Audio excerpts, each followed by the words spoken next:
Welcome back to the Catalyst Effect. This is episode 8. My name is Klaus, and as always, with me is Crypto Hato and Missy. But today we have a special guest, our boy, our fellow guild member, the best writer in all of Web3, the man, the legend, Atis. What is up, brother? How are you? Yo, how we doing? Thanks for having me. Excited, slightly nervous, but mostly excited for this. Don't be nervous. Don't be nervous. We don't bite unless we have Hmm? ramen in here. What did he say? Representing for the furry community. Yeah, Bro. Missy got that joke. Anyways, how are you guys, man? It's been a hell of a week. I know we've been super busy, and we'll get into that in a little bit. But I wanted to catch up with everyone. How are you, Hado? How's your week been? My week has been fantastic. I am now 34 years old. My birthday was November 3rd. I went and had a birthday dinner with the fam, so that was fun. I renewed my gym membership, so I went today, and I'm feeling the age a little bit. But it's a work in progress. We gotta ice the ankle and take the Epsom salt baths and eat better because I haven't been really eating better or eating well. And been playing a lot of games on stream. I've been streaming on X a lot. There is no chat on X. It's really bad. So I'm thinking of doing like a morning stream and then like an evening stream on Twitch to get a chat. So, can we talk a little bit about that real quick before Yeah. we continue on the weekly recap or like our week, I guess? Can you use? And this is a question because I saw you putting that in our chat the other day, right? Like how X doesn't really have a chat, so it kind of sucks, and it's kind of like learning to speak with yourself a little bit more than talking with an interactive chat. Can you just use like a restream to YouTube and utilize YouTube as your chat for X? Um, I mean, before I was using Restream, and you could use any chat you want, really. You could do that, but the problem is you have the click through rate issue where you're telling people to click on one site, go to the other site to chat, and it's kind of like a disconnect there. So I don't think that's really a good idea. Um, I did see Dr. Disrespect tweet out to Elon and said, "Hey, let's make this streaming platform better." So hopefully Elon takes him on his word because I think honestly the solution is to fix the chat. I think there's also a little issue with the recorded VODs too because there's VODs on X now. There's like a whole media center, and you can actually create clips from that. It's a little less user friendly compared to like Twitch, but it's something, right? It's something, and the way you go live too is interesting. But it makes it where you can go live before you're live in a way, just to make sure everything is working properly. So that's kind of cool because there's no way to really do that on the other platforms. There's no really way to like test things out. Um, but yeah, there's no chat on there. One thing I've noticed is like they've added the feature where you have like a little pink circle around your PFP. And then on mobile, you have it where you can like see the Twitter spaces. You can see like a pink rectangle and you can see who's live. So they're getting there. Like I'm sure they're going to get some kind of like features done because Elon was streaming the other couple weeks ago, I believe. He was playing like Baldur's Gate and I'm pretty sure he knows it's not really like the best streaming platform right now, but Yeah, to it's me, it pretty kind of much been my defeats the week. purpose of having like a live streaming platform if you can interact with the people watching you. So definitely something they need to look into and hopefully they fix it soon. But Missy, what about you, brother? How's your week? How are Well, you? one more thing Oh, I do want to mention too. You can add TTS. The Streamlabs platform has added Twitter as a category that you can add to like get donations. So it's just a simple link that you could put in your go live tweet. So you can still do like the TTS stuff and get donations on screen.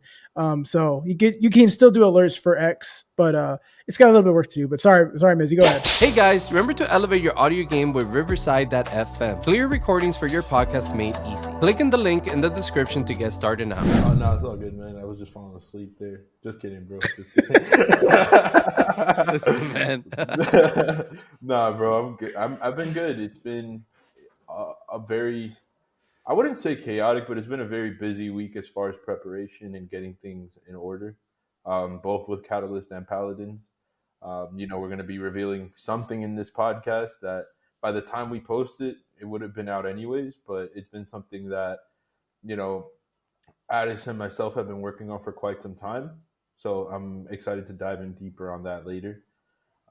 And to add to the conversation about the Twitter side of things, it's very early. Well, should I say X? I still call it Twitter, but whatever. It's Twitter. Um, We all know that. yeah.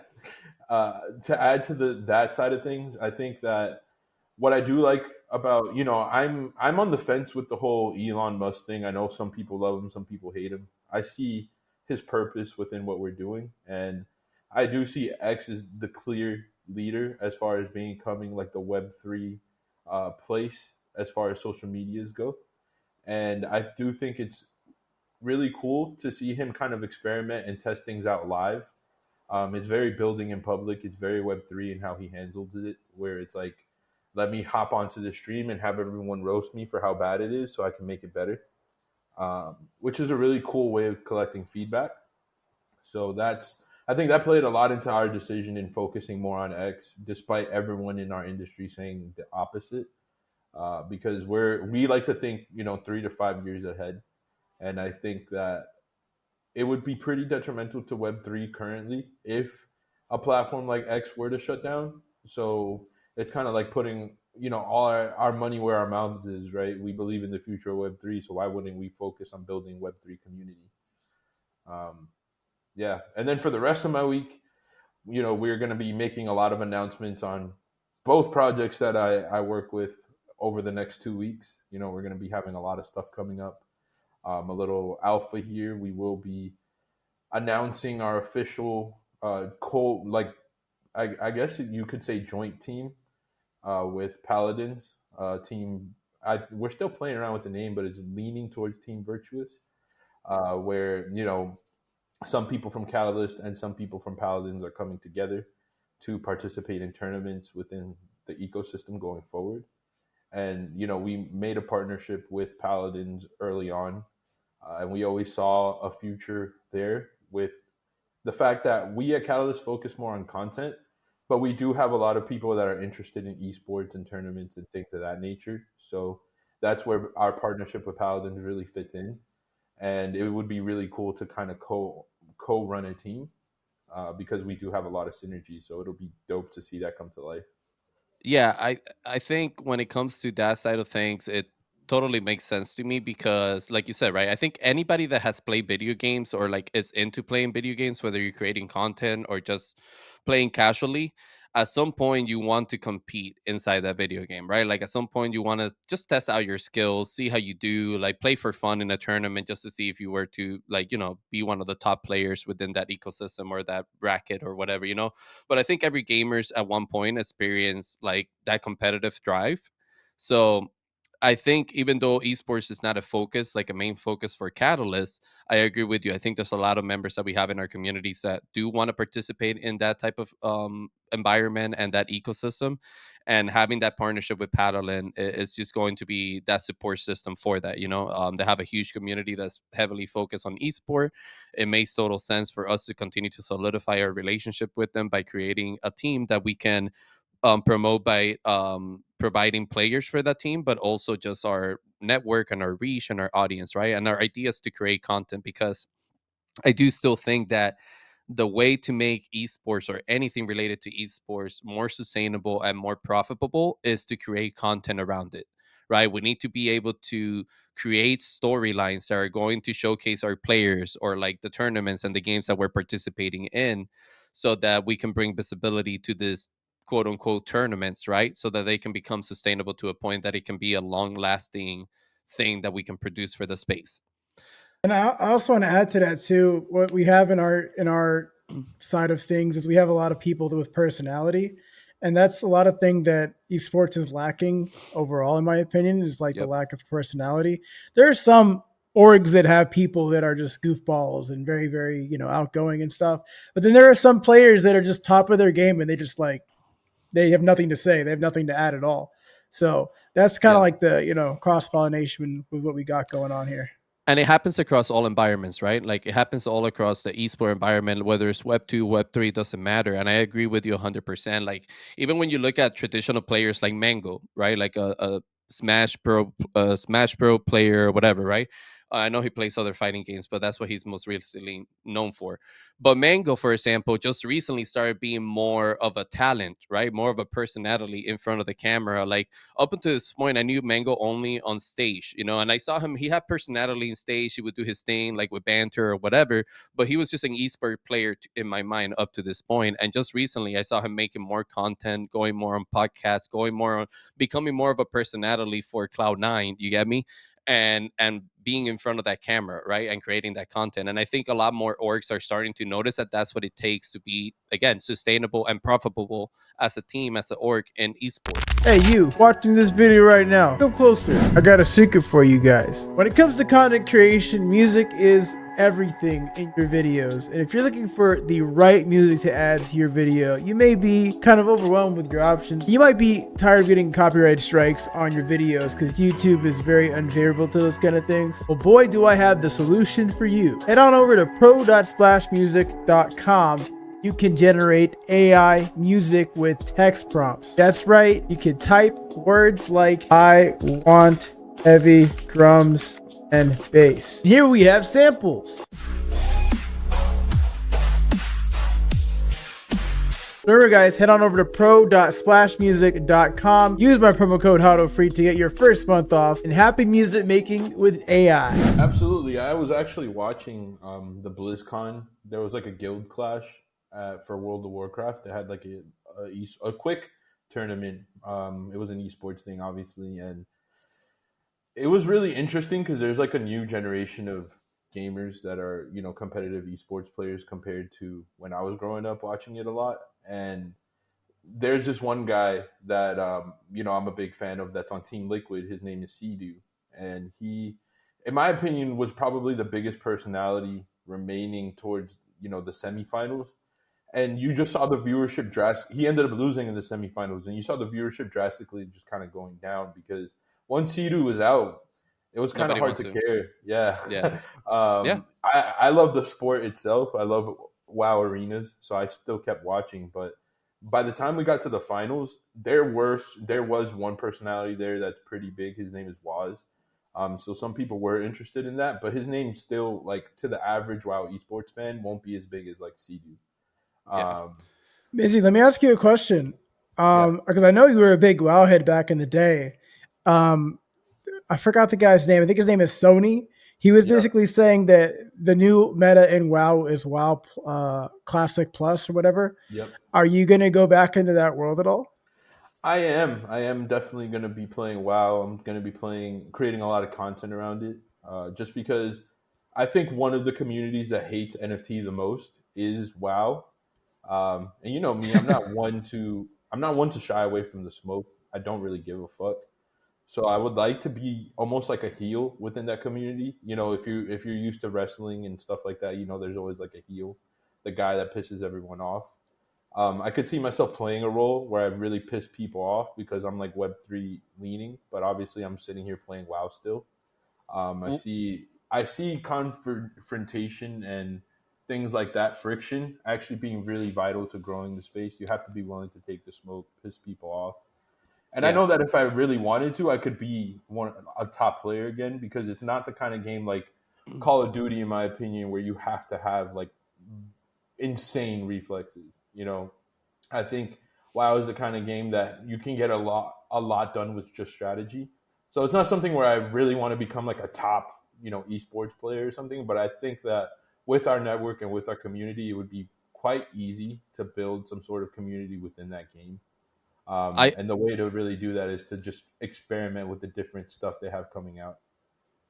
I also think you're like the perfect personality for that, because you have a lot of knowledge of WoW. You get me? Like you can talk your shit inside that game and like know you're correct and stuff like that, but you also have a really good understanding and knowledge of Web3 and how it can potentially make the experience of games like MMORPGs a lot better, Yeah.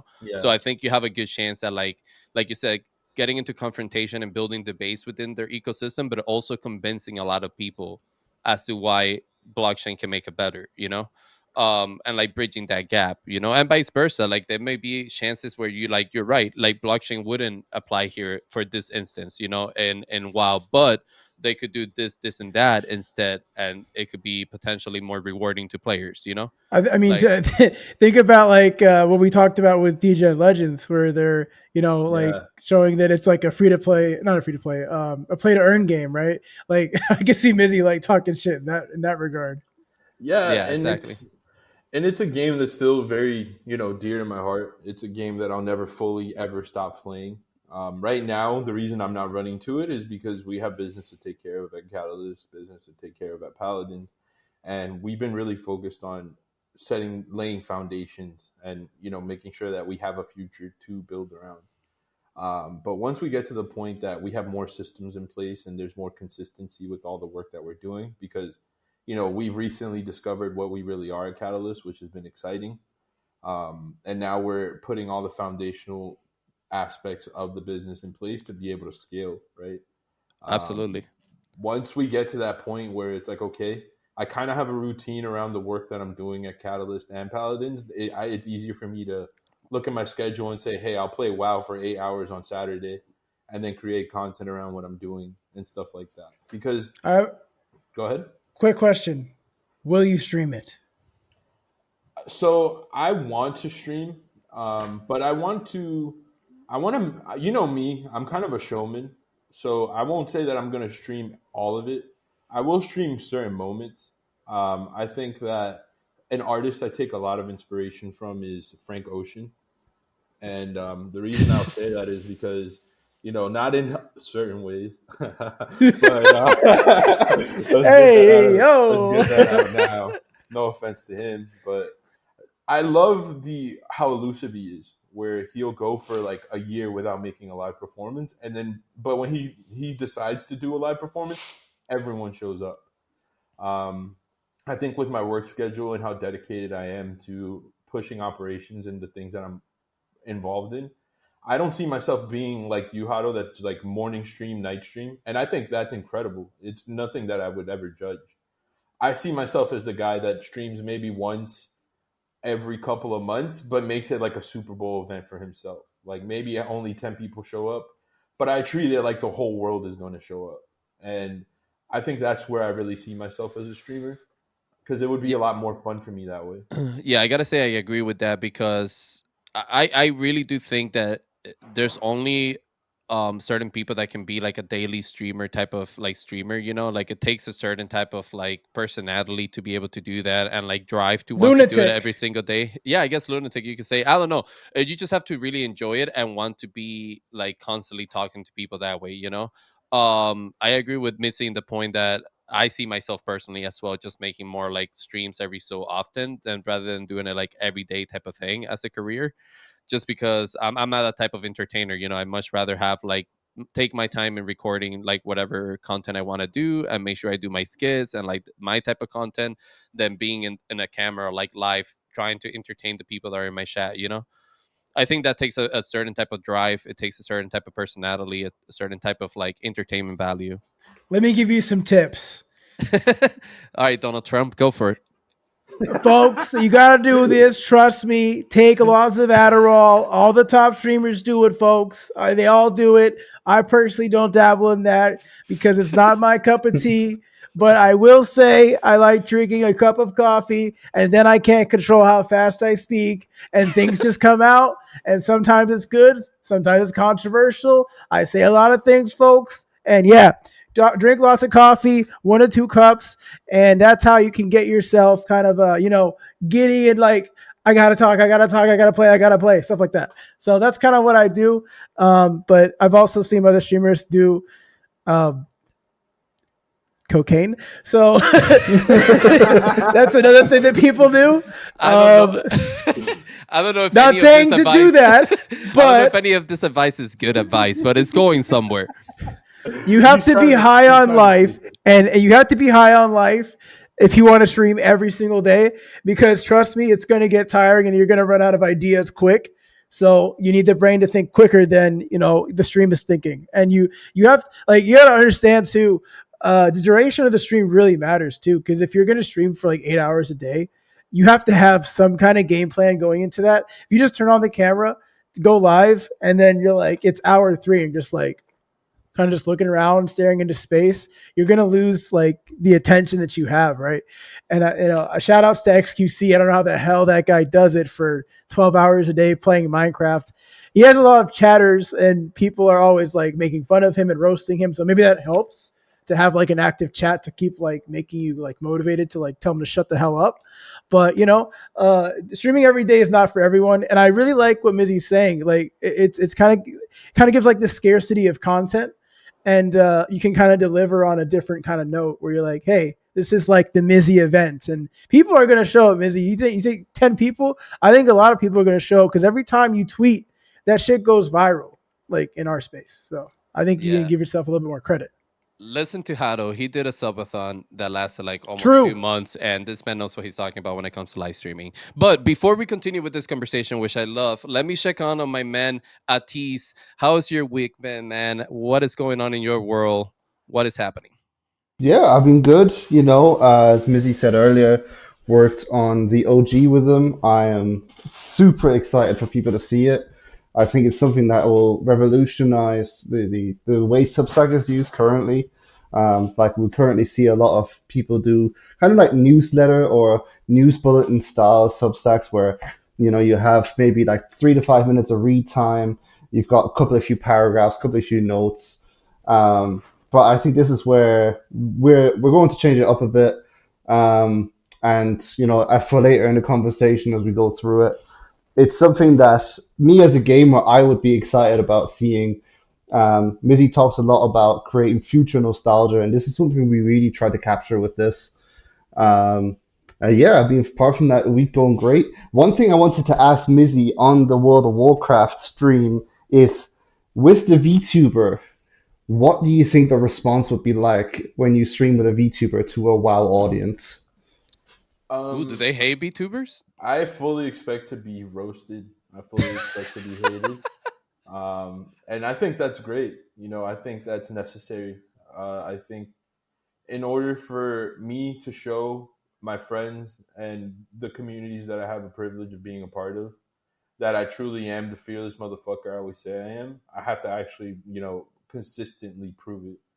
And I think that's a lot of the value I bring to this space. I show people how possible things are, even when I'm limited in resources or even when I have no idea what the fuck I'm doing. I'm willing to go out there and kind of just like be the guy that gets completely shit on so that everyone else realizes like it's cool to do it and to try it out. Like, something that I was in a group chat once with a bunch of my friends, and they were speaking about the financial aspects of Web3 games. And that was the first one that was like, bro, you guys got to go out there. Like, that's what we're here for. The aspect of ownership, the aspect of being able to commoditize these assets and have them actually contribute to your everyday life. There's nothing we should be ashamed of. And that's why I wear that Web3 thing, like an S on my chest. Like, I don't give a fuck. You can roast me all day. I really don't care. So I think with the VTuber, like with I guess my standing in the space, being a VTuber that also fucks with Web3, I'm pissing off everyone, right? Web3, World of Warcraft people don't necessarily like VTubers. They also hate Web3. And then VTubers hate Web3. So it's like I'm not going to get any support from like any ingrained community. But I think that's necessary to create a new wave, right? Like you need friction, you need people to be upset because that's the best form of marketing, in my opinion. And you are being a catalyst to change the space, right? And I think that's okay. Like to dare to be different. Somebody's got to do it. And like I said before, this guy has like a really good presence and like commands the room. And I think people want to tune in and see like Mizzy play some games, on stream. By the way, it's like I don't know if it's your first time streaming, but it's your first time streaming with Catalyst, right? So it's a little different. Like I think you're underselling yourself a little bit with like the numbers you think you could expect because I think you're going to get like a pretty good turnout, honestly.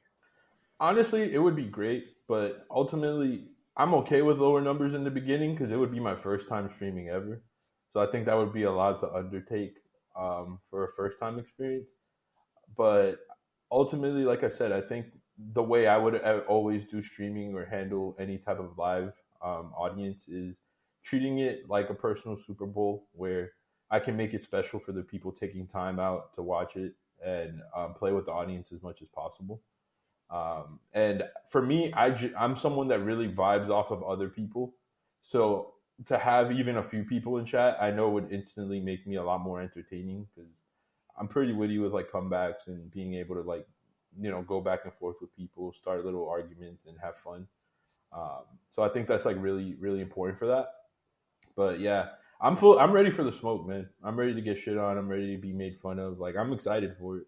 To be Let I me ask honest. you honestly don't another think I don't think question. it's gonna be that negative. I mean, I don't know about specifically with the World of Warcraft community. I don't know how much they hate VTuber or like people talking about NFTs. Apparently, obviously, they do hate it based on what you're saying.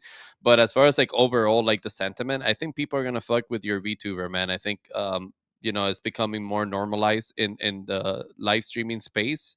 And I think people are just vibe with your personality and like the topics that you speak on and stuff. Because it's not like the few times that I've heard you explain something in Web3 or blockchain related, I don't, you never come off as like somebody that's like shilling something, or like just constantly talking about the same thing. You talk about the negative and the positive when when you give out a point to make, and I think that's very informative, and a lot of people resonate with that. But Let, only let me time will ask tell. you a let me ask you a quick question, and this is like my last question on the WoW topic.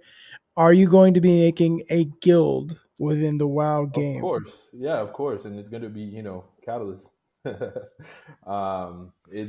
That's my full circle moment personally because Catalyst was the guild that I used to play with as a kid. It was one of the guilds I used to play with. That's where I got the idea from the name. I never actually joined it because I was in my family's guild at the time. My mom, she had her own guild. So That's dope. yeah, so I used to play WoW with my mom and my family, and we used to raid, and we were pretty competitive. But Catalyst on my server was the guild; they were the number one guild on our server, and I used to join their raids a lot as like an unofficial member. And unfortunately, they disbanded when I was like 12, and it was like one of those things. It was like watching FaZe Clan disband, right? Like I was Yeah. probably one of the only people that cared, right? It was a very small guild; no one gave a fuck, but if you were on my server in WoW, it hurt. You were just like fuck, like we lost all the best players. A lot of them quit. Now our server's kind of dead. It was pretty upsetting. So for me to make a guild called Catalyst in WoW would actually be like a really big homage to my childhood, which is something I'm really looking forward to doing. And yeah, and the reason I think that I'll get a lot of hate from the WoW community is one of the founders of OTK, Asmongold, he is one of Hmm. the biggest, he's one of the biggest streamers in the world. And I've been watching him since I was in like high school. He's very anti Web3 and he's very Yeah. anti YouTuber. So, Yeah. I think he controls a lot of the overall narrative within the community, for better or for worse. We haven't figured out if he's right or wrong. I'm not going to say that he is, but I would like to just add a different flavor to the people that come from our space because WoW is very popular amongst Web3 gamers. So I think we could start like our own Web3 gaming movement around the game. Absolutely, man. And what do you think is there any like do you think a game like Champions Ascension could get to the potential of like a game like WoW? So the thing that really, and this is no shade to the Champions team. I think they Hmm. do have like a good team over there that's trying to do their best to succeed. The thing that scares me about Champions is they have a lot of classes, they have a lot of characters, and that gets very difficult for balancing. World of Warcraft has been out for 20 years, and they still haven't been able to balance the game appropriately. And they started off with like less characters than Champions currently has. So balancing when you're building an MMORPG gets very difficult, right? It's not an easy task at all. And a lot of people, the one thing that I do feel for when it comes to Web3 developers is it almost feels like you're always going to have someone pissed off at you, right? If you get the financial aspect of it on point, it might affect the game balancing because now you have to think, okay, we have liquidity being driven to our token, our NFTs, and our ecosystem because all these characters exist and everyone wanted them. But now, if I'm thinking about us battling inside of an arena, how am I going to balance that? How am I going to make it so that people can actually perform the way they want to perform and play the characters they want to play. Because right now, Champions Arena feels less like and this is just my opinion, it feels less like an MMO and more like a fighting game, right? And I think that's actually very unique. And if they decided to really double down on that, I think they could actually become the number one fighting game in the space. Like ironically, I don't think that would be their intention, but there is something very novel to how they're doing their PvP system at the moment that would resonate with that crowd. I think. True, true. I never thought of it like that actually. I think because to tell you the truth, I don't know if they've made much development on their MMO side of things, right? Like the actual like RPG side of things. I think their main focus has been like the arena and like the mini games inside the main town and stuff like that. But I kind of agree with your take. I do think they have a really good chance of standing out as a fighting game. Because it is a very different style of mechanics and just like character selection and stuff like that is very unique. Exactly, like imagining a fantasy themed like Mortal Kombat would be sick, right? Like you have a mage, you have all these different characters. Like they have a character in there that really resembles Illidan from World of Warcraft that I think is sick as fuck. And Yeah. I'd also like to hear Addis's take a little bit because out of everyone I know, I think he plays champions the most. Yeah. And I think now they have 3v3s, right, Addis? Yep. Yeah, so they've had 3v3s now for quite some while, and they are fun. How do I say it? Mizzy's analogy of how it's more of a fighting game, I think, is more on point. In terms of how they're building out the MMO, this is something I'm really interested to see as well because, when you, as a new player, load in, you kind of make this character, and you go in there, you're about to explore this world, and, people can have, the champions as assets that they can then use to run around in. But when you go into combat, everyone uses these champions. So it's sort of like, for me, what my question is, how are they going to bridge that gap between, hey, I'm a new player, I don't own one of these assets, but now I want to go into combat with my character. I don't want to use a pre-used champion because to me that will feel like the bias is on the fighting game in the sense of that it's like a combat game rather than an MMO. Because to me an MMO it's like, hey, I've got all these different choices and all these different, gear sets, skill trees. But now with Champions Ascension, it's sort of like, hey, I've got a few different families, I've got a few different champions and such. And yes, depending on, let's say you have a different fang or you have a different horn, it gives you a different buff or a different addition to your ability. And it's sort of like currently, like the meta is you have a certain combo that you use, and it's what most fighters use. So it's sort of they can make a really unique MMO, but my question is how are they going to do that whilst keeping true to their current base combat level? Um, I think it's one of the hardest tasks, but if they overcome that, they could have a really unique MMO. Those are actually some really, really good points. Because you're right, right? Like, what happens when you've been playing the game for a little bit, and you've been upgrading your character so much? Like you have like a certain like gear that you want to use, or like certain abilities in your skill tree that you want to use. And then you go into the arena, and you're kind of forced to use like this preset character to fight in the arena. That everybody else can use as well. So. I definitely understand that point. I do think it's a big hurdle to overcome. It'll be interesting to see what they have in the pipelines when it comes to developing on that side. One of the things that made me excited about Champions too is just like their ecosystem. I think it's one of the only games I've seen in Web3 that guilds can actually have like a hub inside the game and stuff like that. So I really do appreciate the fact that they incorporated that. I just don't know how much value that brings to a game that is not an MMO yet. But I do like the fact that they included that. Honestly, I think I could see them taking an approach similar to what Old Door's been doing. Old Door's philosophy is they build these vertical slices of different game modes within their over encompassing game. And when I look at the Champions Arena, that's kind of the arena within the arena mode within the game itself. That's kind of what it feels like, right? Like they have this potential for a really well fleshed out fighting game based on different fantasies, different characters. The problem that I see with that currently is I'm aware of the same combo that Addis is talking about, and for example, I see something like Champions and their arena currently, and it's something that when we're talking about all the social fight esports concepts that we talk about, where we have people go in there and they have to do a 1v1, it would get very unfair very quickly, because anyone that really knows how to use the combo system, and it's really just one or two possibilities at this point, is gonna win. Which is why I've been interested in doing it there. But it's something that I know there's certain key people that would catch on super fast, and then it would just get boring. So that's what I mean, where it's like, okay, you guys have the infrastructure for a really cool fighting game. Maybe just focus on this vertical slice at the moment and let the rest of it cook in the background. Because I think if they were to double down on that, I was looking at the tier. There was like a list that everyone made the other day of like all the different game genres that are currently available, and there was like 5 fighting games. There's actually a lot of real estate there for a team like Champions Ascension to just come in and take it over, um, because that was actually the least represented genre in Web3 gaming currently. And I think that this title could draw a little bit of inspiration from a Street Fighter, because there's like a little bit of a metaverse within the Street Fighter 6 game, and then like you go into fights, and it's kind of like that arena thing that you guys are talking about.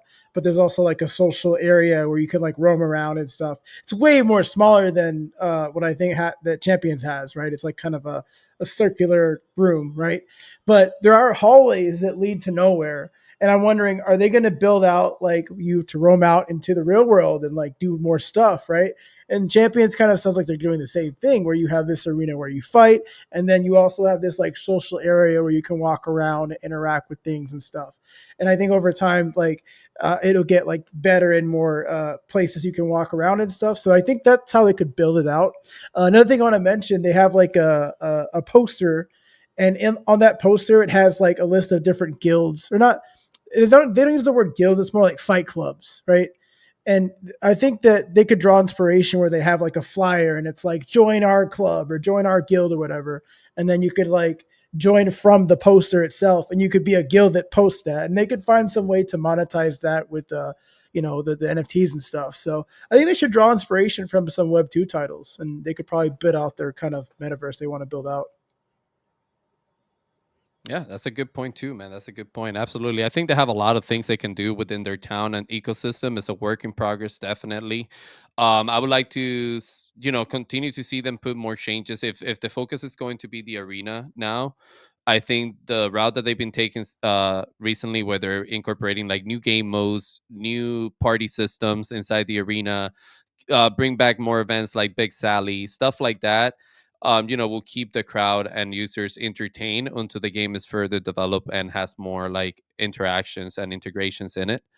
But yeah, I think Champions has a really good chance, man. They've been around for a while too. Like they're like big time. It's a game that's been in the space for a while now. And they've been developing for a while. So hopefully they continue to do so and it goes well for them and we have a good game into the space. But moving forward, man, we also had this week the game night with G7. How do you guys think that went? What are you guys feeling about that? I had a shit ton of fun. But at least you were there. What were your thoughts on the G7 night? Honestly, the whole premise of it was great. The whole inverted mouse section, that was funny as hell. You saw people like, oh, this is easy, and then they realize very quickly it was not easy. Um, Yeah. sadly there was some problems with Farlight. Not being having people being able to join because they're not a certain level or whatever it was. But something that I found really funny was seeing how it all played out. We had that first that was it the rogue group in the first match where they said, "Hey, we were just testing out how good we are." And I was always wondering in a game like how is this going to play out? Is there someone going to be that guy? There's always that one dude in the classroom. It's always the class clown. So yeah, we had that, and apart from that, man, it was brilliantly done. Yeah, dude, definitely some hiccups here and there, right? Like everything that happens virtually, I think that's just a given. I was expecting something to go bad. I did not expect Farlight to do an update where it just completely fucked the whole menu system of the game. That was fucking weird. But it is what it is. We live and we learn. We're definitely planning to run it back. But I agree with you, man. I thought it was pretty funny. We definitely needed to make it more specific, I think, because that team that went rogue, apparently they were just going for the challenges during that first one. So they were trying to hit like the crazy headshots while the rest of us were actually trying to like play the game mode, like just hide and like go Yeah, seek and stuff like that. But nonetheless, I think it was a lot of fun. A lot of people enjoyed it, and now we know what to do better for the next one and what to fix and what not to do and stuff. But how do I what were think you we gonna just say? need to be, yeah, I just think we need to be a little more vocal on the rules and stuff. I also mentioned, I think to Mizzy, I don't know if I mentioned to you, Klaus, but I think having like some kind of instructional video on like the challenges, kind of like Creator League did with their little video, right? I think having a video would be beneficial because there were a lot of questions going into it. And it'd be a little less confusing to just consume a video and like go over the concepts of what we want to run, and then we can like execute a little bit better. But other than that, like I had a lot of fun with it. I was trying to do the trick shot thing and I couldn't land a single one. Um, and There was some funny clips that was uploaded to some of the things that, like, submit your video or whatever. There was an accident on someone's part, and that video was hilarious. um, but other than that, like, it was a really fun event. I think it went on for like just a perfect amount of time. I don't think it went on for too long. And unfortunately, for those that didn't get to participate, we're going to run it back. Don't you worry. And shout outs to all the people that are going to win the operate or not operators, The extraction the packs. extractor packs, Yeah. because those are really dope. You get a lot of benefits out of those, and can't wait to kill you in the battlefield.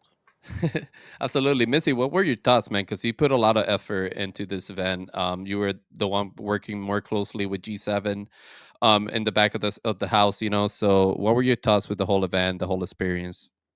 What I so there's obviously there's positives and negatives, and before I even start on my experience with the game night, I think that it's important that we fail fast and we fail forward, right? It's important that we do it publicly. I think the beauty of our process is we have some pretty big blunders at times, and but we kind of own up to it. We're like, shit, my bad, and we find a way to fix things, and then we make sure we deliver better the next time, right?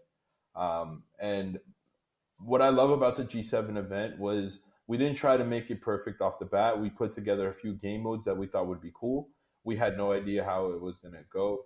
We got some great feedback. I was glad we had one rogue team because I don't think it would be a Catalyst event unless we had some shit like that go down. Um, Yeah. I thought that added like to the culture and to the flavor of the night, so to speak. Luckily, those guys, we were able to get in contact with them and let them know, hey, don't do that shit again, and they were cool with it. I was a little disappointed with the fact that we got rugged by Farlight with the custom lobbies. There's no way for me to sugarcoat it. Like I could imagine for the community that might have sucked. They're sitting there, they're listening to all these people have fun, and they can't participate. A lot of them were really good sports about it, and that's why I reached out to the G7 team directly, and I said, let's figure something out where we can reward those people for showing up and participating anyways. And we'll make sure that we kind of handle it better on our end next time. We'll check the day before to make sure that these options are still available. I think overall, though, everyone that showed up did have a good time. Even if they didn't play, I had a lot of people reach out to me and being like, "Wow, this seems like such a fun community to be a part of." And we make jokes, we do tons of dumb shit, so to speak. Where it's like, we had that one guy that was asking how to best play with the mobile phone, and that ended up with a lot Four of fingers, innuendo. three Yeah. fingers. What do you use? uh, so Yeah, I think we really did a good job like showing off our culture, and yeah. using a game like Farlight is how we can like demonstrate it. I'm really upset too with like how they kind of rugged us with the game mode, because that wasn't the case like a month ago. But No, it But let wasn't. me add something to that real quick, right? Because I think that was actually a very like valuable lesson here, right? Like, because we tried to do this event with a Web 2 game. Let me put that into perspective, right? Like, this is a Web 2 game that's supposed to be fully released out there, right? And there's still little hiccups that can happen with games like that, right? So the point I'm trying to make is that we've tried to do events before with Web 3 games, and this happens all the time, right? Like, so it's okay to understand that games they make updates, they make like little changes that may fuck up like the experience of the user. You get me, from time to time. Like when we did the early events for Dead Drop in Snapchat 5, that, dude, when we were playing during the tournament, I got hacked on. I got killed by a guy that was inside the wall, like fucking sniping people and shit. And that was like a known hack in season 5 of Death Drop, and it happened live on my stream during a tournament, and shit like that can happen all the time. I think what's most important is how those teams are running the events handle the situation moving forward. And like Missy says, that we're falling forward and not backwards. We know of all the little hiccups. We're aware of it. I mean, immediately within the night, like I did a room, I think at one point that I gave away like 2,000 diamonds within the game, So like we were trying already to implement little things to make it better for the people that were able to participate. But definitely moving forward, we've learned from our mistakes, and now we know little things that we can do to make the experience better, prepare for it better, market it better, and make sure that everybody has a good time. Because another thing we were dealing with that event was the fact that Farlight is a cross-platform game, and we had some people on mobile, so people on computer. So that affected the game most because we couldn't control like the inverted one, for example, right? Like we couldn't control if somebody was on mobile, would they have inverted like settings, So little things like that is what we got to learn from that, and I think we just got valuable data from the event. Yeah, and when I say that, I think it's a beautiful process, to have these mistakes and have them in a place where we're right there, we're accountable on the spot, trying to find solutions live. Because at the end of the day, we're building the first communities of their kind in the space where it's like, hey, yes, we're a lot of people will be like, that's just a group of gamers, but no, there's a science that goes behind everything that we do, and we're very calculated and we're very well strategized.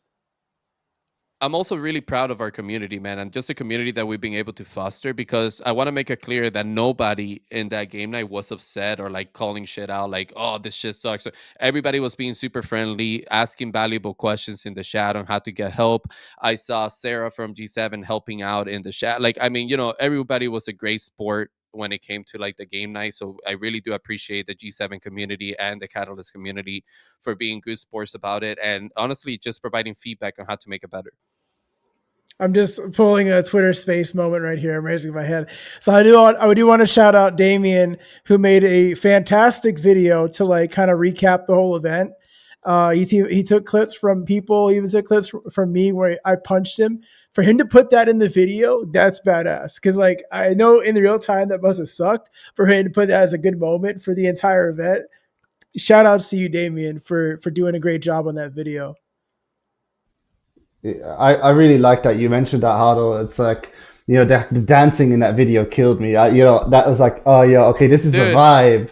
we were like breaking it down and stuff. I was like, oh shit, dude, this is dope. I like that video a lot, man. It was a really good way to represent the night and like the type of vibes we were having in there. I mean, like I said, the people that have submitted the clips to the challenge bot, I mean, secret went off. That's all I'm gonna say. If you guys want to check it out, stop by our Discord, hit up the bots, and submit your clips. But Bro, yeah, they were like an organized like mafia, bro. Like they were just on point. Like I'm sure they had call outs. Like dude, they were not playing, bro. They were dude, not playing, bro. the coordination, the tactics, like they were just on point with everything they were doing. They're super sweaty. And And they took It mobile, was dude. great to they see. took out the sweats. They took out the sweats that came in from my chat.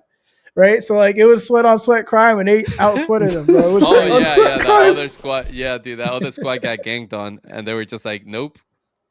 Yeah, I don't. I think at least us. By us, I mean literally the four of us here. We're a little unprepared for how sweaty it could have gotten, because we were just like there for a good vibe, right? And then there's these two teams that just hop in, and these guys are like killing it. They're like going in, playing almost as if this was a fucking championship final for something. I was just like, whoa, like we're here to just chill, my Dude, Hey, guy. well, Secret- we got to hide and seek, and I was like, oh cool, I get to be the seeker. I'm gonna kill people and shit. I got fucking destroyed within 5 seconds by the squad, bro. I was like, god damn, like okay. Hey, well, Secret's team. I don't know what Secret was telling them because he was asking our Discord all week. How can I enter the tournament? How can I enter the tournament? So they were under the impression that this was a tournament, right? Yeah. So they probably like were practicing and like working on their coordination together and like call outs and stuff. I want to say they're probably grinding all week for this. Like they came in very, very like a well-oiled machine, like execution. Probably Perfect. do. We kept telling them it wasn't a tournament. They were like, they keep telling us it's not a tournament, but we know it's a tournament. So let's go in. Let's go in there and You, destroy people, bro. you motherfuckers might not think it's a Yeah, tournament, right. but You might it's not gonna think be a this is tournament. esport, but this is esport, bro. We're about to go in. Yeah. No, that was listen. It was great, great performance by Secret and his team. I love the headshot coming out of the rocket ship thing, the new vehicle. That shit was dope. But yeah, man, we had a lot of fun with G7. Definitely looking forward to doing it again and making it bigger and better. Yep. Definitely thinking about what type of games we can do it on, where everybody can have a good time and have access with no issues. And yeah, we'll make that What happen for sure. what I will say is that I found really interesting before we move on from the topic. And sorry if you can hear my rain in the background. I'm dealing with a pretty bad storm, but You're good. You're good. what I will say is it was actually really fun to market it, right? Coming up with the graphics, doing a week long rollout for something as simple as a game night. I think Yeah. that people should take game nights a little more seriously if they want actual turnout.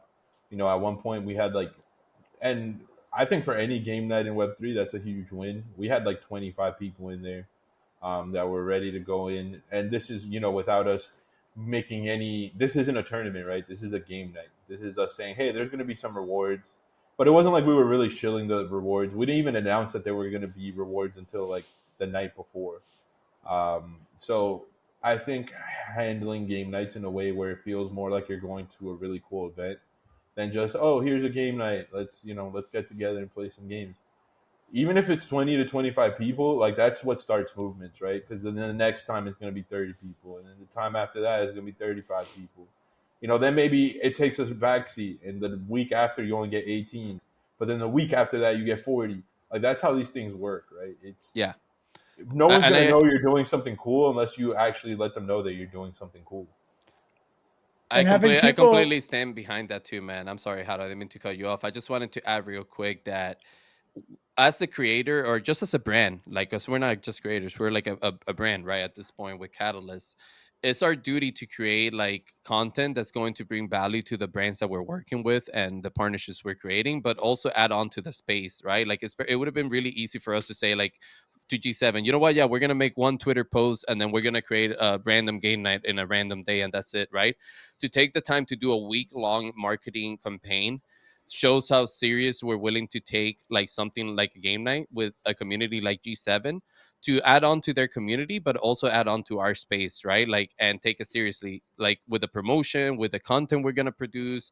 And I think that's how everybody should move in our space if we're really trying to make an impact to grow Web3, right? Like, that's how seriously brands and companies or creators should take it when they're working with other brands or other like products or whatever it is, you know?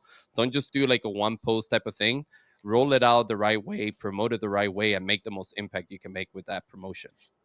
yeah, and I just wanted to say, like, it's kind of like the Maya Angelou thing where she says people remember how you make them feel. And the experience of the game night is really what I love to see, and people like reposting or posting on Twitter or wherever they post their stuff, the game night, and then they get their friends involved, and then like it goes from this smaller little game night to a bigger event.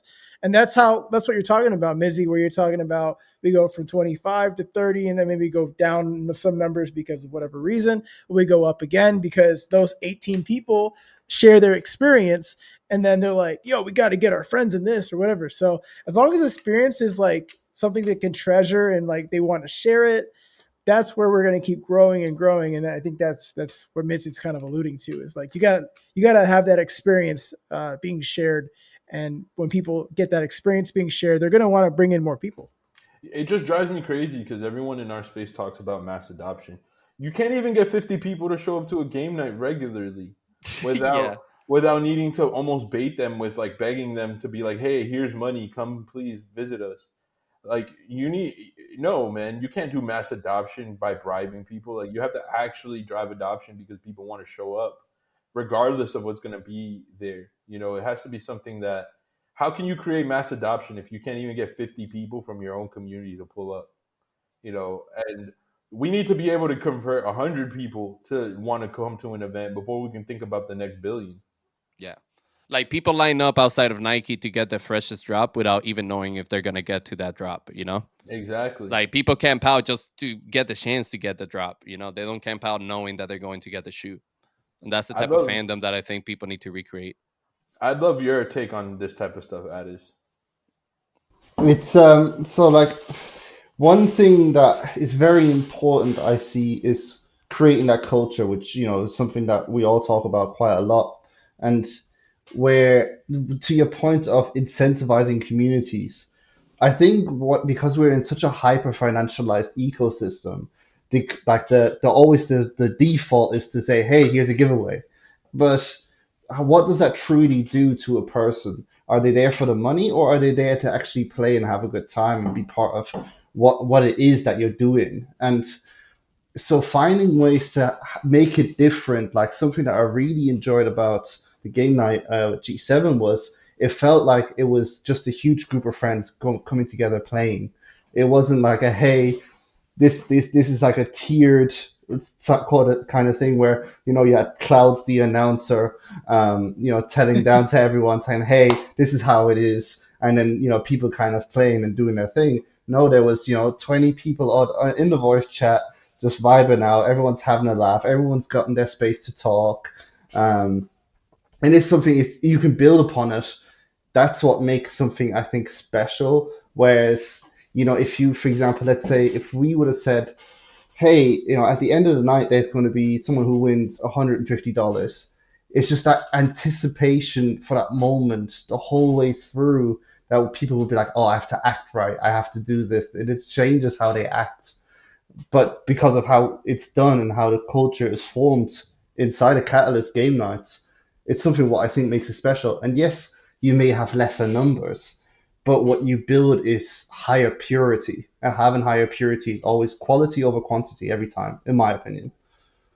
I have to 100% agree with your take, brother. One of the things you mentioned that resonated with me right now was that people's just showing up to because of the vibe, right? Like to have like the hangout vibe type of thing, and not showing up because of the reward side of things, right? Like when I was working on making the game modes for this event, a lot of the inspiration that I drew for the game modes that I created were from like those old days of SWAC 360 and remembering getting together with my friends the previous weekend and saying like, yo, next weekend we're going to plan out this event inside Halo, and like we're gonna play like this type of game mode, this type of game mode, and this type of game mode. Let's make sure we're hitting up all of our friends, which by the way, we didn't know in real life or anything. These were just online friends, right? Like from our party, like friends list and all that stuff, right? Start sending out the messages, guys. Let's get as many people as possible in there, and then we would have like 30 to 60 people in a custom lobby of Halo, like just playing this game most all night long, and there was no rewards, there was nothing happening other than just fucking having fun and eating shit. And that's kind of like the yeah, you heard me. That's kind of like the mentality that I kept when creating this game modes for this event, right? I wanted people to just show up, have a good time, and not so much of like, yo, we got to go in there and fucking be hitting this clips, so that we can win this reward or whatever. It was more like just not come in here, have a great time, get to know a new community, get to know two communities that came together to host this event, and there's a potential to win some cool rewards as well. That's what it's all about, building community. Hell yeah, man. But listen, let's move on to my favorite topic for this week. Something that we've been working with our friend over here at Tease, something that I'm super freaking hype about and excited for, our newsletters and Substack, the OG magazine. Let's get into it, man. I'm gonna let you take it over, at Tease, because this is your baby. And Missy's baby as well. I know you guys have been working really closely together on this. Go ahead and take it away. I'm going to bring it up on the screen so that the viewers can also see what we're talking about. And yeah, I'm super excited to get into this, man. So, man, I'm excited to be talking about this because, it's something that I like reading, right? And I write quite a bit, but I do also get bored. I get bored of, I see a block of text and I'm like, whoa, okay. And most of the time people click away. So, like the first problem that kind of we wanted to solve with the OG was how do you make something that everybody uses, but we create something completely different and we complete something that takes people back almost. This is talking about, what we mentioned earlier about future nostalgia. And, this is when Mizzy was talking about like the gaming insider and we're talking about magazines. And this is when we all got into a room and we said, hey, like our visions aligned as to what this should be. And we talked about this, making this like a magazine that people can just look at and go, oh, yo, okay, what's this about? What am I getting out of this? And this is where, as it started coming more and more to life, it excited me more and more, to be honest, because my main worry with it was that it's going to be so much text that someone opens it and goes, "Oh, whoa, okay." Like even me as a reader, if I open a magazine and it's like huge amount of text, I'm like, I don't know." Um, and then yeah, so we were featuring Mighty Action Heroes, as you could see in the first one. It's a game that we all like. We definitely have had a lot of fun. Shout out the playlist. And yeah, it's so we decided to say, what do we want in the OG? What do you want to cover? What do I, as a gamer, want to read? And the first bit was let's talk about the game. Don't talk about us. Don't talk about, put the focus on the game. What's the game about? How are we seeing the game?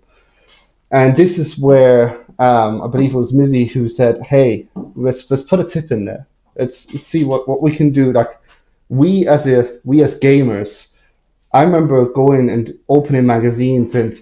Back in the day, for example, in some magazines you get cheat codes. Remember GTA and you get the helicopter spawn out of it, or you get these like gaming tips like, yo, in Skyrim, if you go to this place and turn left and press these buttons, this happens. And you're like, yo, okay.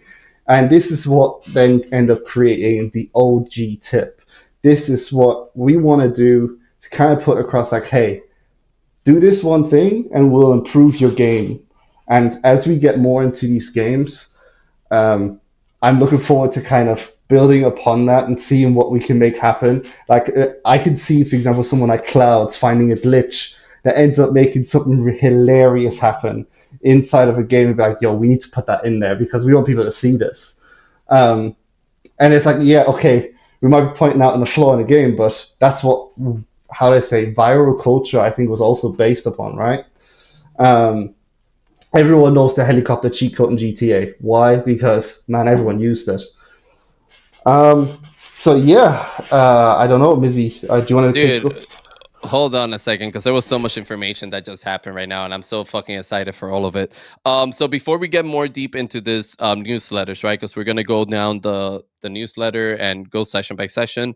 But just looking at this title page right here, right? You said a few things that really resonated with me, which when we first started talking about this idea all together in a group chat, right? Trying to come up with ideas and concepts on how to make a Substack better, because I agree with you, Addis, right? I'm a big Substack person too. I like to keep up with newsletters and stuff like that. But one of the things that always bothered me about Substacks is that they were very heavy on text, right? Like they were very text heavy, a lot of like written information in there with not so many visuals in between, right?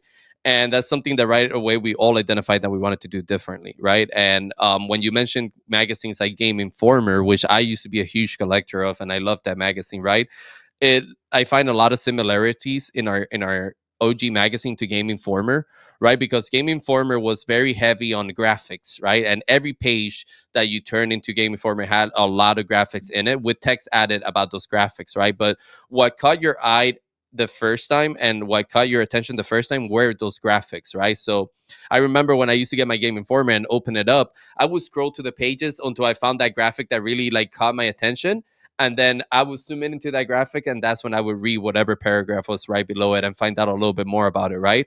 And then when you talk about things like the OG tips, like like you were talking about, like in magazines like Game Informer, they used to add all the like Easter eggs and the cheat codes and stuff like that into those magazines, where you could like, as a gamer, like I remember reading about Halo 3 and finding out about the Easter egg with the little caveman and the teddy bear in that first mission that you do in the jungle. And I didn't know about that until I read that magazine and I saw it, and I was like, holy shit, I got to try to find this. And I think that's the same type of cultural impact and aspect that we can bring with the OG magazine to the Web3 space, aside from all the other cool features that you guys were able to implement in there. But Missy, what would you like to add, man? Because I know you had a lot to do with this as well. So when we came together to build the OG magazine, um, Addis and I had been playing GSU for a while up to that, for the little 2 week period that had happened. And I would say that really kicked off like our friendship. Like obviously he was a guild member, he had joined earlier, but I consider Addis like someone who's actually become a really good friend of mine. And I think a lot of that it's indicative of what games can do to people, right? Like we came together as gamers and we walked away as friends. And I wanted to build something with a good friend of mine that I could create that would change the space for the better. Because I can be very critical of other people in this space. Like I will never read. I haven't read anybody else's Substack. I'll be honest. I hate Substacks. I find them boring as fuck. I don't like text. I don't want to read walls of text, which is kind of ironic because I'm mostly known as a creative for writing. And I can tell you, I write and then I'll never read it again. Uh, that's just Yeah. how I work. And that's just me being 100% transparent. And the OG magazine was really just a love letter to my childhood. Like, how can I, I was inspired by this. I was inspired by this video that I once saw, and it was Vanilla Ice was being interviewed, and they asked him why is '90s culture still the most influential, and why is the '90s still the most influential?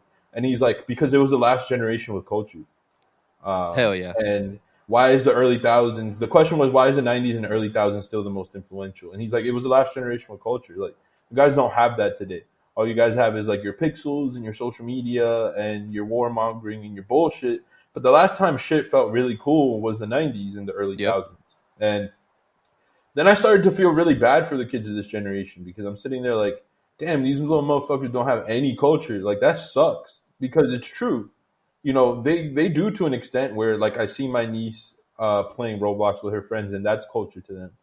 But on a grand scale, like, there is a lot more culture from our generation than the up and coming generation.